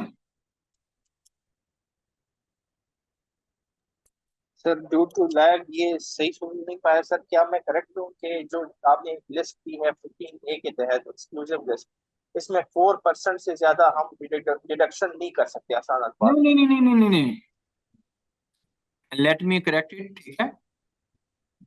आपको एक लिस्ट दे दी गई, ये इस लिस्ट को मैं अब एक और तरह से दिखाता हूँ, give me a second please.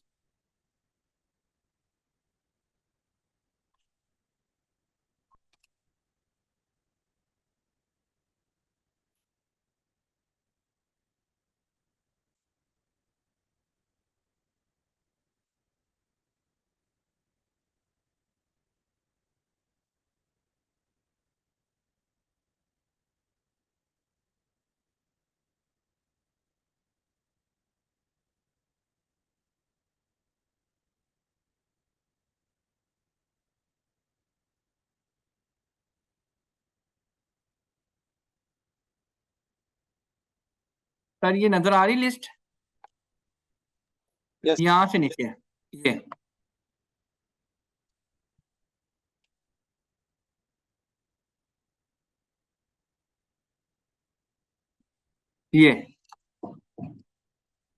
आ रही कि नहीं आ रही?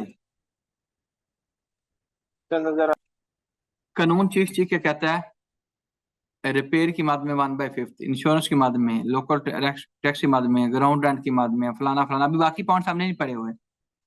जब एंड के बोल बोल के थक जाता है ना, उसको कोई खर्चा नहीं मिलता, तो कहता है बाकी अदर जनरल एडमिन की मद में भी आप, उसकी मद में भी आप निकाल सकते हैं 4%। जो लिस्ट है वो तो निकाल सकते हैं, लेकिन उसके अलावा भी कितने परसेंट निकाल सकते हैं, 4%। लेकिन वो हम कहते हैं जनरल एडमिन या कलेक्शन चार्जेस, बाकियों के अलावा, बाकी एक्सपेंसेस के अलावा। एक ये लॉ ने फिक्स किया हुआ है खुद खुद ब खुद 1/5, और एक ये फिक्स किया हुआ है 4% तक। ये तो लाजमी इतना ही निकालना है, लेकिन ये 4% या फिर लोअर है। अगर मेरा खर्चा 30,000 हुआ, 4% 40,000 बनता है, तो आप 30,000 माइनस कर लें। अब फर्ज करें कि मैंने खर्चा 60,000 कर दिया, लेकिन 4% मेरा 40,000 बनता है, तो आप 40,000 तक माइनस कर।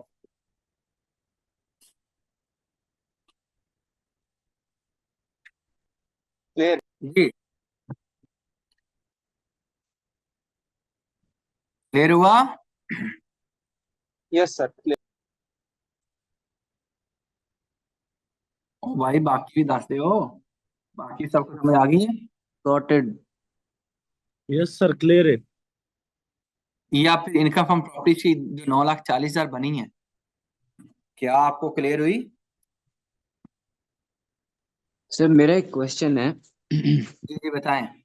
सर ये क्वेश्चन में तो सिर्फ म्यूनिसिपल या लोकल गवर्नमेंटल टैक्सेस थे 1 लाख रुपए, उसका आपने क्लियर कर दिया कि हमने एज पर लॉ चलना है, हमने पहले ऐड भी करना है फिर डिडक्ट भी करना है। लेकिन ये जो प्रॉपर्टी टैक्स था, correct me if I am wrong, ये सवाल में नहीं दिया गया था। तो ये 1 लाख फिक्स्ड है या इसकी कोई आपने जैसे 1/5 इसकी या 4% कोई वैल्यू है, आप उस हिसाब से हमने कैलकुलेट किया? तो ये प्रॉपर्टी टैक्स हमने कैसे कैलकुलेट किया? आप मेरे बच्चे लेट आए हो, या फिर उस वक्त आप फिजिकली क्लास में और मेंटली कहीं और पहुंचे हुए थे, है कि नहीं है? सर आई हैव देखो, कॉन्सेप्ट। ना ना ना ना, प्रॉफिट टैक्स आपने कहा सर क्वेश्चन में नहीं है मेरे बच्चे, ये देखो बताओ।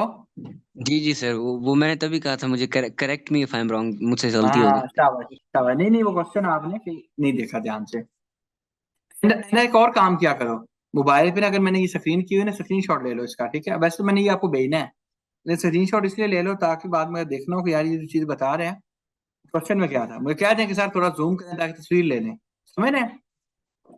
जी सर, मैं समझ गया, थैंक यू। शाबाश। एक और क्वेश्चन छोटा सा कर लें। लॉ ही हम पढ़ रहे हैं, सिर्फ लॉ ही पढ़ रहे हैं, लेकिन हम एग्जाम्पल्स के जरिए पढ़ रहे हैं। सही बात मैंने है आपको, ये ज्यादा अच्छा तरीका नहीं है वैसे? सर, ये बेहतर है। हाँ, क्योंकि डिफरेंट पॉइंट्स को हम कनेक्ट कर करके अपना सेक्शन पूरे कर लेंगे। अभी देखिए 15A के कुछ पॉइंट्स पढ़ लिए हमने, ठीक है? अभी हमने वो सेक्शन 15 का 1.15 पढ़ लिया, ठीक है? कैश बेसिस और अक्रूअल बेसिस सेक्शन 32 के बारे में थोड़ी डिस्कशन कर ली है, ठीक है? ये मैंने आपको एग्जांपल्स करवा के ये करना क्या था ये आपको समझा दिया इससे बेहतर लर्निंग हो जाती है सर। है ना? बस ठीक है। अच्छा एक और सवाल पढ़ते हैं, लास्ट क्वेश्चन, फिर आपको फिर आगे अगले अपने पास लिख लें। आपकी जो असाइनमेंट होगी ये मैं आपको बुक शेयर करूंगा और आप पढ़ के आएंगे question number 45 given on page number 13, 45, 46,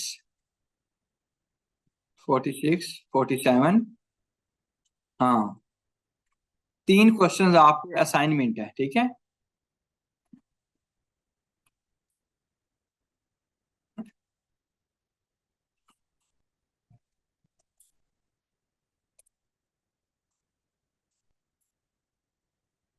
forty five, 46 and 47, और इसके आंसर्स भी एंड पे अवेलेबल हैं इसी बुक के अंदर, ठीक है?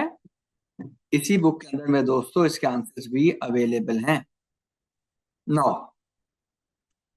Mister Akmal purchased for car same size similar flats at top floor of an apartment block in Karachi।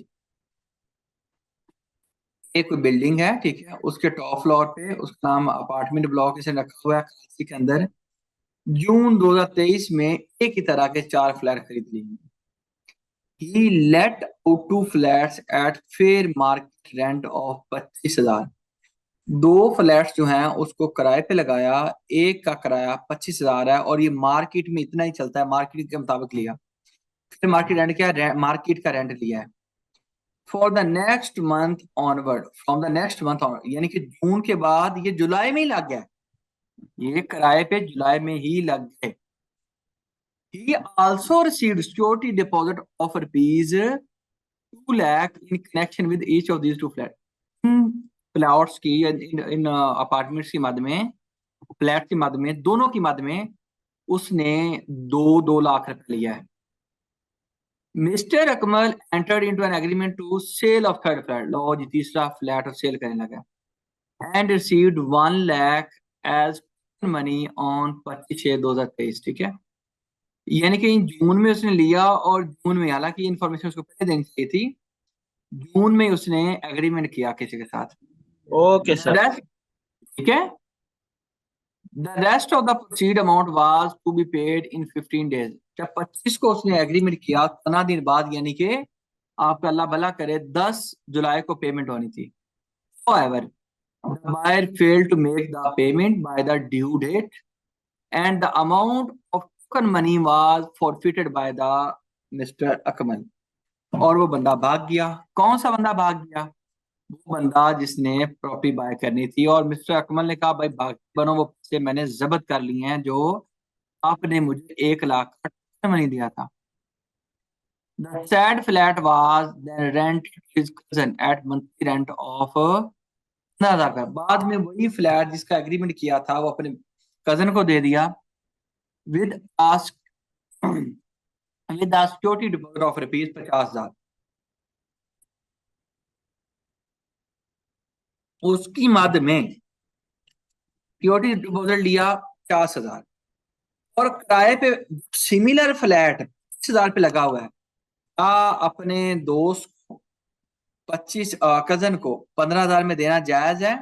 दिया जा सकता है, दिया जा सकता है, कोई इस्लामी फतवा नहीं है, लेकिन कानून कहता है नहीं देना।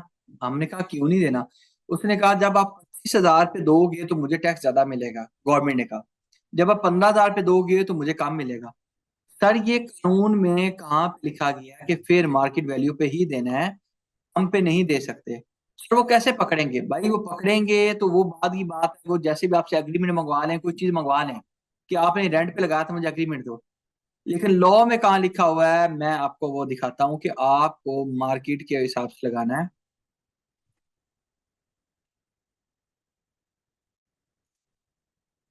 ये पॉइंट मेरे बच्चों पढ़ो, ये वाला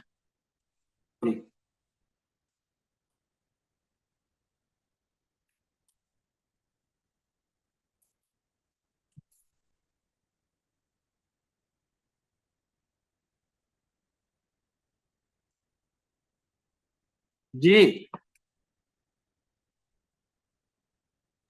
ये सर सर मतलब मतलब यही कंसीडर किया जाएगा कि उसने फेयर मार्केट वैल्यू का रेंट ही लिया है। यस सर, एक रिज्यूम किया जाएगा through this. Truly agreed, truly agreed. तो फिर इसका मतलब ये हुआ कि वहां पे क्या करें? कानून क्या मानेगा? सर ये उसी सर तरह ट्रीट करें जिस तरह रेंट बनता है एफएमवी के तहत। 25,000 सर या अगर 15,000? 25,000 सर सर। 25,000। शाबाश, 25,000 sir. Excellent. Sir but excuse me sir, अगर सर वो ज्यादा चार्ज करें पेयर मार्केट से? अगर फर्ज करो आप एक बच्चा मैन हो, अल्लाह ना करे, और आप लोगों से कहते हो कि तुम्हारी जितनी इनकम होगी, गन आपने लटकाई होती है, 4-5 बंदे लिए होते हैं, हर दुकान पे आते हो, तुम्हारी कितनी इनकम है? 50,000, चलो 10% दो। एक बंदा कहता है उस सिमिलर दुकान हो तो उसकी इनकम ज्यादा हो, फर्ज करो, ठीक है, और उसकी लाख हो, तो आपको खुशी होगी कि नहीं होगी? यार इससे तो 10,000 मिलेगा। क्या ख्याल है? खुशी होगी सर। खुशी होगी। तो बिल्कुल इस तरह से जो FBR है, जब उसको टैक्स ज्यादा मिलेगा उस पे उसको तकलीफ नहीं है, कम मिलने पे उसको तकलीफ है। ठीक है, अच्छा जी।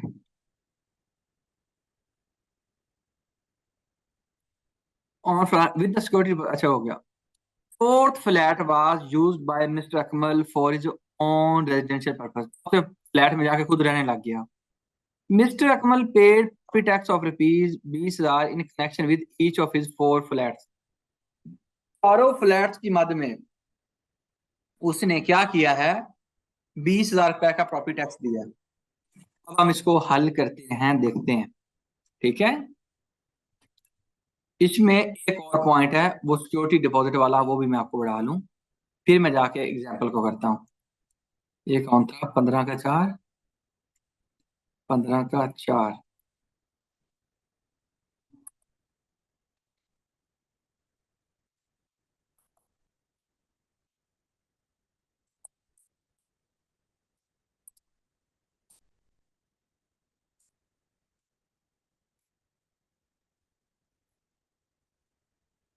यानी कि आपने फेयर मार्केट वैल्यू को लेना है। बस मैं पॉइंट्स लिख रहा हूँ ताकि आपको याद रहे।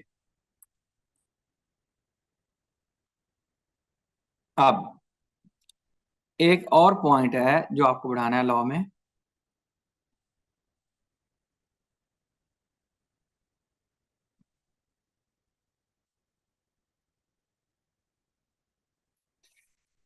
Non adjustable amount received in relation to a building. इसका मतलब ये है कि जब हम किसी से दुकान मकान किराए पर लेते हैं और उसको क्या करते हैं, एक डिपॉजिट भी देते हैं, यानी जिसको हम कहते हैं सिक्योरिटी। वो कहता है जब छोड़ के जाओगे वापस ले लेना। हमने कहा अच्छा अच्छा, तो उसको कानून क्या कहता है, non adjustable amount received in relation to a building. वो कहता है ये अमाउंट होती है जो नॉन एडजस्टेबल अमाउंट होती है। इसको क्या बोलता है लॉ, नॉन एडजस्टेबल अमाउंट। क्या इस ट्रांसलेशन की आपको समझ आई? क्या आपको ये अंडरस्टैंडिंग करनी चाहिए मैंने क्या कहा है? कोई कानून नहीं बनाया इस लफ्ज की। सर तो फिर नॉन एडजस्टेबल अमाउंट और सिक्योरिटी में क्या फर्क होता है, जो सिक्योरिटी की अमाउंट वो लेता है सर? भाई सिक्योरिटी के अमाउंट को टैक्स का कानून कहता है नॉन एडजस्टेबल अमाउंट। आपको जैसे आपकी वालदा वो अपना शहजादा अपना प्यारा कहती है और वो वाली आपको शायद प्रिंस कहती होगी, बंदा तो एक ही है तो सिक्योरिटी। टैक्स के कानून का मैं सिक्योरिटी नहीं कहता, मैं नॉन एडजस्टेबल अमाउंट कहता हूँ। ठीक है,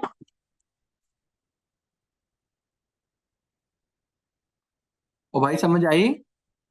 यस सर। सर ये एडवांस वाला पेमेंट होता है, क्योंकि इसमें ऊपर क्वेश्चन में एडवांस पेमेंट भी मेंशन था 2 लाख।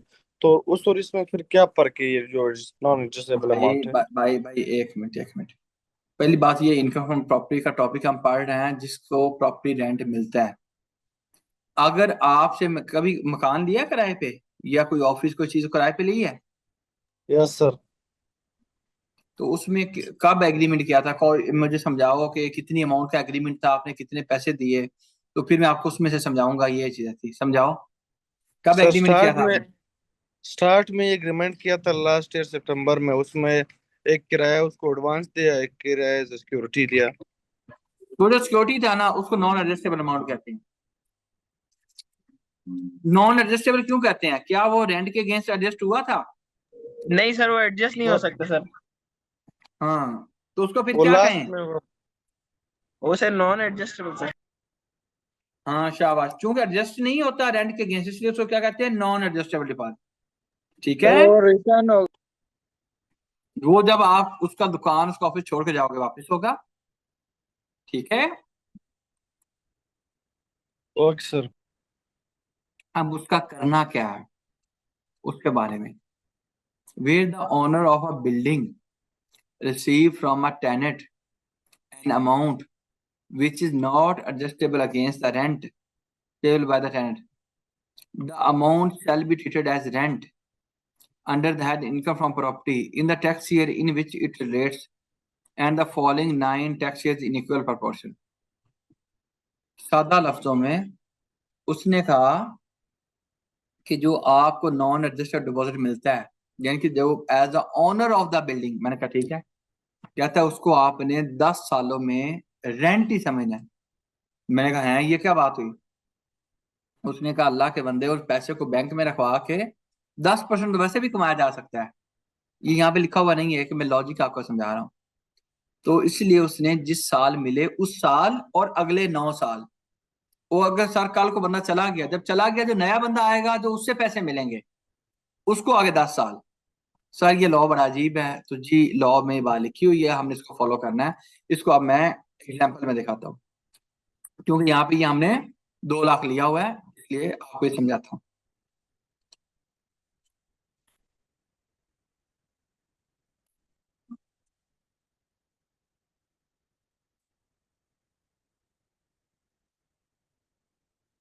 लो जी मेरे दोस्तों, जो उसके पास अपना फ्लैट है जिसमें खुद रहता है उसका तो कुछ भी नहीं कर। क्यों नहीं करना? क्योंकि वो किराए पे नहीं है तो इनकम फ्रॉम प्रॉपर्टी का जो सेक्शन है उस पर लगता ही नहीं है। एक फ्लैट जो उसका 25,000 पे लगा हुआ है 12 माह के लिए, चूंकि फर्स्ट से लग गया था, और ये दूसरा फ्लैट। और तीसरा फ्लैट उसने लेटर ऑन लगाया था। अगर आप डेट उसको जाके देखेंगे तो वो जाके कहीं उसने, आप उसको जाके पढ़ो और मैं दोबारा से अगस्त आपको में वहां से, अगस्त में लगाया था, शाबाश। तो उसने 11 माह किए और फिर एंड पे जाके उसने इसका टोटल कर दिया। क्या इस लाइन में कोई मसला है जी? कोई मसला है? नहीं सर, ये तो क्लियर है। यहाँ पे तो 15,000 नहीं था। यहाँ पे सर 11 मंथ्स के थे ना सर। नहीं नहीं, यहाँ 15,000 नहीं था, ये तो 25,000 सर लिखा वो हुआ है रेंट। वो फेयर वो मार्केट फेयर के मार्केट रेट से वैल्यू हम कैलकुलेट लेंगे। होगी। सर ये 11 मंथ वाला फिर समझा सकते हैं? जब कराया 11 माह जुलाई अगस्त में लगाया है, तो फिर मुझे बताओ कि 12 माह होंगे 11 माह होंगे, जून तक मालूम करना हो। जी जी, आई अंडरस्टैंड नाउ सर। मतलब मंथ के हिसाब से, मतलब जितने मंथ्स हुए हैं, ठीक हो गया। यस यस, आप यस उसको सर, क्वेश्चन मंथ के करो। हिसाब से बढ़ाना। नहीं, मैं ये कह रहा हूँ ये 25 है, ये भी 25 पे लगा था, ये तो 15,000 पे लगा था।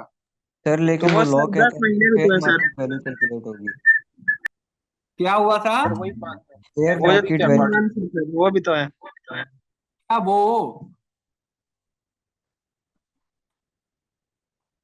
बंदा बता दे मुझे। सर यहाँ सर पर फेयर ऑल्दो मार्केट उसने का रेट 15,000 पे 25,000 लिया फिक्स था।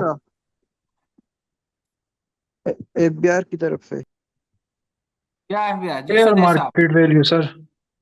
सर लॉ ये हाँ, कहता है कि एफबीआर ये कहता है कि मुझे कम टैक्स नहीं चाहिए। जो आप किसी के ऊपर एहसान कर रहे हैं, उसके रेंट कम ले रहे हैं, उससे मुझे गर्ज नहीं पड़ता। मुझे फेयर मार्केट वैल्यू के अकॉर्डिंग चाहिए, मुझे पैसे चाहिए। तो सर अगर कोई 15,000 एक्सीलेंट में, एक्सीलेंट। यानी कि आप अपना आसान करने, लेकिन मुझे मार्केट के हिसाब से प्रॉपर्टी का जो है ना इनकम लिखें। शाबाश। फिर अनएडजस्टेबल डिपॉजिट, यहाँ पे उसने 2 लाख लिया था, यहाँ 2 लाख, यहाँ पे 50,000। इन सब को 10 पे डिवाइड कर देना, क्योंकि उसने कहा था 1 साल ये और 9 अगले साल। तो प्रैक्टिकली हम लोग जितने पैसे हमें मिलते हैं 10 पे तकसीम करके, ये भी हमारी इनकम है। हालांकि पैसा हमने वापस करने हैं। सर वो कहता है कि बेवकूफ आदमी इस पैसे को घर में ना रखो, इसको कहीं पे आप दें ताकि आपको यहाँ से पैसे कमाए जाएं। बात समझ रहे हैं? Yes sir. शाबाश। फिर आ जाता है फॉरफिटेड डिपॉजिट। इसके बारे में लॉ आपको दिखाता हूँ। भाई कहीं ये तो नहीं लग रहा कि कहीं बस अजीबो गरीब सी चीजें पढ़ रहे हैं? जो लॉ में है मैं वही पढ़ा रहा हूँ, ठीक है, जो ऊपर से जा रही हूँ। नहीं सर, आप वो एग्जांपल के साथ पढ़ा रहे हैं ना सर, तो क्लियर हो रही है। अच्छा, फिर ज्यादा अच्छा है।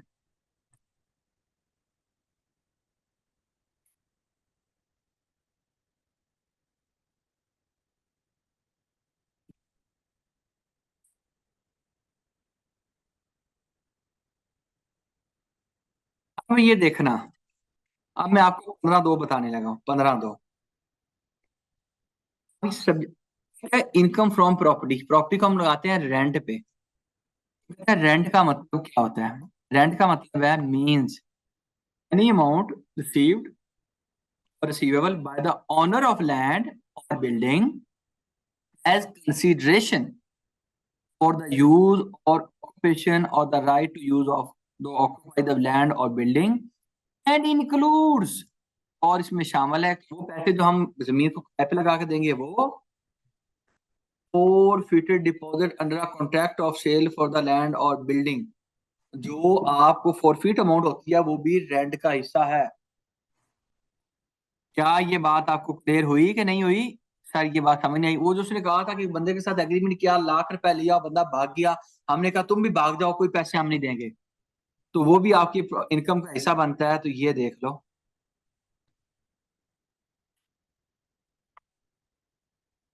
Forfeited deposit. मेरे साथ एग्री करते हैं?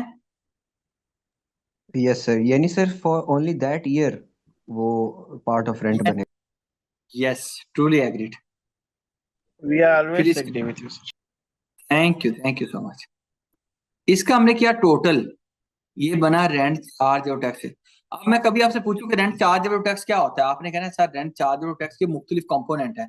आज की क्लास में ये है कि सर एक रेंट होता है, बल्कि एक 3 आज कंपोनेंट है। एक रेंट होता है, एक नॉन एडजस्टेबल डिपॉजिट का पोर्शन होता है, और एक फॉरफिटेड डिपॉजिट होता है। बेसिकली रेंट चार्जेबल का अगर मैं पूछूं तो कितनी चीजें मिलके बनते हैं? 3 चीजों से मिलके, अभी तक आज की क्लास के लिए रेंट चार्जेबल 3 चीजों से मिलके बनते हैं। किससे? रेंट से, अनएडजस्टेबल डिपॉजिट से, फॉरफिटेड डिपॉजिट से। अनएडजस्टेबल एडवांस एंड फॉरफिटेड डिपॉजिट, ठीक हो गया? फिर इसका आपने 1/1 ओ डर गया भाई, इसका भी 1/5, इसका भी 1/5 और इसका भी 1/5 रिपेयर अलाउंस की मद में डालना है। लेकिन इस शरीफ आदमी ने क्या किया है? इसने ये किया है कि आपका अल्लाह भला करे कि ये इकट्ठा करके, इसने अलग अलग नहीं किया। अच्छा क्यों सर? आपके पोर्टल पे जब एक ही हमने प्रॉपर्टी का टैब है, ये लिखा हुआ 4 प्रॉपर्टियां, 5 प्रॉपर्टियां, 6 प्रॉपर्टियां, वहां पे हमने ये आखिरी वाला कॉलम डालना होता है। जब हम रिटर्न फिल करने भी देखेंगे तो उसमें ये वाली जो अमाउंट आएगी, इस अमाउंट के ऊपर मेरे प्यारे दोस्तों, इस अमाउंट का उसने 1/5 जो कि ये 2,04,000 रुपये बनता है, इसको उसने रिपेयर अलाउंस बना दिया। फिर उसने 3 प्रॉपर्टी, चारों प्रॉपर्टी को 20-20 हजार का प्रॉपर्टी टैक्स पे किया था। लेकिन जो रेंट पे हैं, सिर्फ उन्हीं प्रॉपर्टियों की इनकम देखनी है तो उन्हीं का एक्सपेंस देखना है। तो फिर 3 प्रॉपर्टियों का 60,000 रुपया ये आ गया। तो फिर इस इनकम में से सारे को जब प्लस माइनस किया, ये इनकम, ये इनकम, ये इनकम, ये एक्सपेंसेस, ठीक है, फिर ये निकालने के बाद कितनी इनकम आ गई? 7,60,000। इसके ऊपर जब हमने जाके टैक्स देखा तो 11 कितना आ गया? 11,700। तो ये सर आपका सेकंड क्वेश्चन हल हो गया। जी सर, जी सुदेश साहब। सर ये वाला पॉइंट थोड़ा सा अगर क्लियर करते हैं, जो सिक्योरिटी डिपॉजिट है सर, वो पर ईयर डिवाइड किया जाएगा 10% के साथ या 10 बिल्कुल। ईयर्स? और सर 10 ये ईयर्स के बाद अगर कोई बंदा लीव करता है, मतलब जो रेंट नहीं, हम उसको वापस कर देंगे। कानून का ये मानना है कि आप उसके पैसों से इतने पैसे 10 साल में कमा सकते हो, वापस फिर भी हमने करना है। ये नहीं कि पैसे वापस होने हैं, लेकिन उसका ये मानना है कि आप उसके पैसे से पैसा कमा सकते हो। राइट सर, तो उसका 10% वो ले रहे हैं। Yes sir if I may, जी जी जी प्लीज। सर ये सुदेश 10% कह रहा है, correct me if I am wrong again, ये 10th पार्ट होगा? ये लॉ के एतबार से लीगल वर्डिंग में 10th पार्ट है, ठीक है, लेकिन 10% भी निकालें वो भी यही बनता है। लेकिन लीगली आप बिल्कुल सही कह रहे हैं, 10th पार्ट है, 1/10। Got it sir. Sir last example में हमने, जी जी सर लास्ट एग्जांपल में हमने पढ़ा था कि ये जो प्रॉपर्टी टैक्स है वो टेनेंट पे कर रहा था, यहाँ पे टेनेंट क्यों पे नहीं कर रहा है सर? ये जो 20,000 हमने डाले या भाई, कई लोग डेट पे जाते हैं तो वो पे करते हैं, कई लोग डेट पे जाते हैं तो उनकी लड़कियां पे करती हैं। कभी कहा नहीं, वो फलाने का तो लड़का ही पे करता है। भाई अब यहाँ पे एग्रीमेंट, वहां पे एग्रीमेंट लिखा हुआ था कि वो टेनेंट पे करेगा, यहाँ पे एग्रीमेंट के अकॉर्डिंग टेनेंट के साथ नहीं है। बात समझ रहे हैं? अच्छा सर, इस लॉ में स्पेसिफाइड नहीं है कि कौन पे हाँ करेगा, जी, वो एग्रीमेंट पे बेसिस होगा। नहीं एग्रीमेंट ये भाई लाजमी नहीं, ये तो उनका इंटरनल एग्रीमेंट। जैसे फर्ज करें कि कोई बंदा आपको खाने पे दोस्त दावत देता है, ठीक है, वो पैसे पे करता है, कभी कभी आप नहीं यार मैं पे करता हूँ, ठीक है, किसी का भाई उसकी बड़ी इज्जत करता है, किसी का भाई उसकी इज्जत नहीं करता, मिसाल नहीं जी फलाना का तो करता है तो आप क्यों नहीं मेरी इज्जत करते हैं, मिसाल दे रहा हूँ, ठीक है। तो यानी कि वो एक different scenario to scenario change होती जाएंगी बातें मेरे बच्चे। और इतना आसान और इतनी फिक्स कर दे चीजों को तो शायद मैं और आप वकालत भी ना करें। समझ रहे हैं? सही बात है sir. Okay sir, thank you. Sir ये फॉरफिटेड डिपॉजिट थोड़ा समझें। भाई आपके पास गाड़ी है?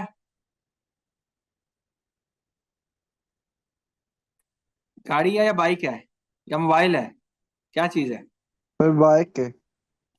बाइक है, मैं आपके साथ एग्रीमेंट करूँ कि यार मुझे 5 लाख की बाइक बेच दो, ठीक है। अच्छा, मैं फर्ज करे कि मेरी उस वक्त मेंटल स्टेबिलिटी नहीं थी, मैं परेशान था, मैंने कुछ पी पिला रखा था और मैंने आपके साथ एग्रीमेंट कर लिया कि 5 लाख की आपकी बाइक लूंगा। लेकिन जब सुबह मुझे होश आया, मैंने कहा ओह ये तो 5 लाख का एग्रीमेंट नहीं करना था, और मैं आपको 10,000 दे के भी आ गया। तो अब मैं आपके पास आके 10,000 दो, आपने कहा भाईजान आप बाकी 4.5 लाख लें, बाकी 4,90,000 दें और ये बाइक पकड़े। मैंने कहा नहीं नहीं मैं तो नहीं लेता। आपने कहा फिर भाग जाए, कोई 10,000 नहीं है। तो ये जो 10,000 रुपये आपने खींच लिया, दबा लिया या अपने पास रख लिया, इसको फॉरफिटेड डिपॉजिट कहते हैं। तो अगर सेल परचेज जमीन की हो, उसमें फॉरफिटेड डिपॉजिट हो, तो इनकम फ्रॉम प्रॉपर्टी का हिस्सा है। जी थैंक यू सर, समझ गए। सर वो आम फहम में बयाना जब्त हो जाना। हाँ, बयाना जब्त हो जाना। वो जैसे वो आपके सियासियों की जमानतें जब्त हो जाना, वो जो उन्होंने इलेक्शन कमीशन को पैसे वो दिए होते हैं, जमानत और सिक्योरिटी होती क्या होता है, वो जो पैसे देते हैं बाद में वो इलेक्शन में उतने रिक्वायर्ड वोट्स नहीं आते तो पैसे रख लेते हैं। ये सर जमानत होती है। हाँ, जमानत जब्त हो गई जी। एक और पढ़ लें फिर, कन्वीनियंट है तो, वरना ये 40 आपको खुद पढ़ना पड़ेगा, 45 40 47। सर आज के लिए काफी है सर, हम प्रैक्टिस करेंगे। ये इनके आगे सोल्यूशन भी है। हम ये करेंगे, सुन लो, आप लोग इन तीनों एग्जाम्पल्स को देखना, जहां पे आप लोग को मसला आएगा, ये ना हो कि हर बंदा मसले खोल के बैठ जाए, फिर बेहतर होगा मैं ही समझा दूं। लेकिन कोशिश कीजिएगा, आप इसको पढ़िएगा, अगर नहीं आएगा तो मैं उस पॉइंट्स को आपको बताऊंगा। क्या कहते हैं? जी सर, कोई कंफ्यूजन हो तो फिर हम आपसे पूछ लेंगे सर। हाँ बिल्कुल सही है, तो इसको आप देख लीजिएगा, ठीक है। और आपका दिल करे तो एक नया वही हमारा जो ग्रुप, उसी ग्रुप में सारे लोग ज्वाइन कर दे, लिंक उसको भेज दे अगर आप लोग कहते हैं तो, वो जो हमने ग्रुप बनाया हुआ है, ठीक है, तो उसके अंदर फिर चिट चैट भले अगर करनी हो टेक्स्ट की तो आप लोग कर सकते हैं, ठीक है। फिर आपकी बेहतरीन हो गया सर, ये हो गया। असाइनमेंट में क्वेश्चन नंबर 45 46 47 और बुक में आपके साथ शेयर कर रहा हूँ, ठीक है। कुछ सवालात हैं तो मैं आप लोग को सवालात लेने को तैयार हूँ, आप लोग मुझे पूछ सकते हैं। सर लास्ट में एक रिक्वेस्ट करनी है, वो मिड वाला मार्कशीट अगर आप शेयर कर दें ताकि हम स्टूडेंट्स के साथ फर्दर शेयर कर दें क्लास में। नहीं नहीं, स्टूडेंट को रहने दो, स्टूडेंट के साथ शेयर करके क्या करना है, और नंबर ज्यादा है, परेशान हो जाएंगे, इतने कैसे आ गए। तो बस आपकी मेहरबानी है, इसी वजह से ज्यादा ये होंगे।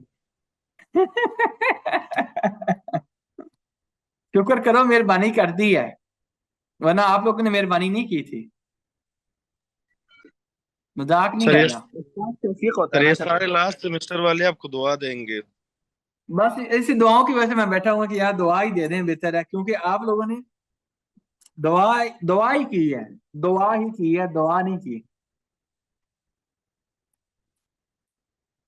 मैं नहीं चाहता कि यार आपका लाइसेंस 6 माह लेट हो या साल लेट हो मेरी वजह से, या इतने ग्रेड में आप पास हो कि आपका पूरा सीजीपी हिल जाए।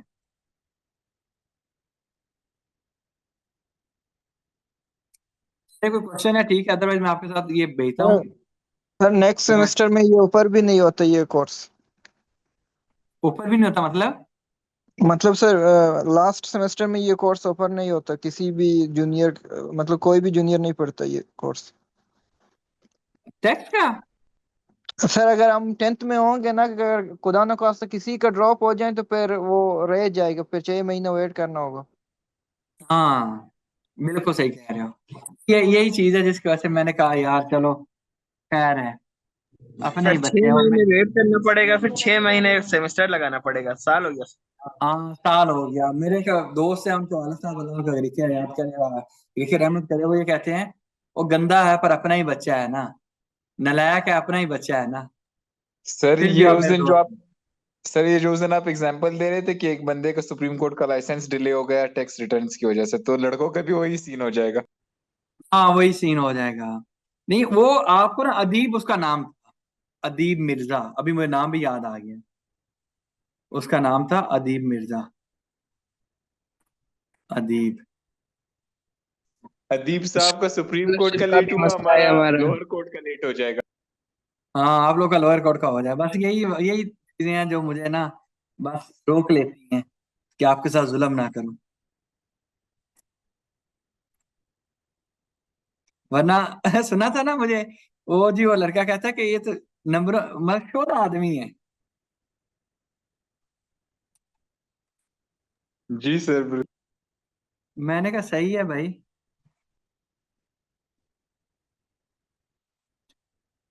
लीजिए जी, टैक्सेशन के ग्रुप में आप लोग को फाइल भी भेज दी, एक्सेल भी भेज रहा हूँ, ठीक है। क्लास की वैसे आपको जरूरत नहीं है, माशाल्लाह आप लोग काबिल हो, ठीक है, तो खुश रहें। क्लास की जरूरत तो नहीं है ना आप लोग को? नहीं सर, क्लास भी अगर अपलोड कर दे यूट्यूब पे। क्या करना है यार क्लास का, सर ये क्लास सेकंड अपलोड लैब कर दूं फिर वो रिवीजन में आता है सर ना। अपलोड कर दीजिएगा। जिस तरह आपकी मर्जी हो। सर वो स्टार्टिंग सर में अगर थोड़ा सा कनेक्शन इशू था अपलोड कर तो दिए ज्वाइन नहीं तो कर बेहतर पाया। रहेंगे सर। चलो सर मैं करवा देता हूँ, ठीक। यूट्यूब हमारे लिए सेकंड लाइन ऑफ डिफेंस है सर। नहीं वो बात पे रहने दें, ठीक है ना।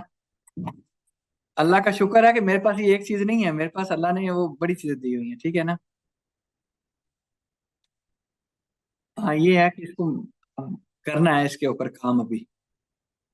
चलें जी, ये एक्सेल वैक्सेल आ गया ग्रुप में, देख लें जी सीआर साहबान। जी सर आ गया। और मिस्टर वो किधर है, वो आजाद किधर है? और हमारे आजाद भाई, आजाद जहूर बैठे हैं। आजाद भाई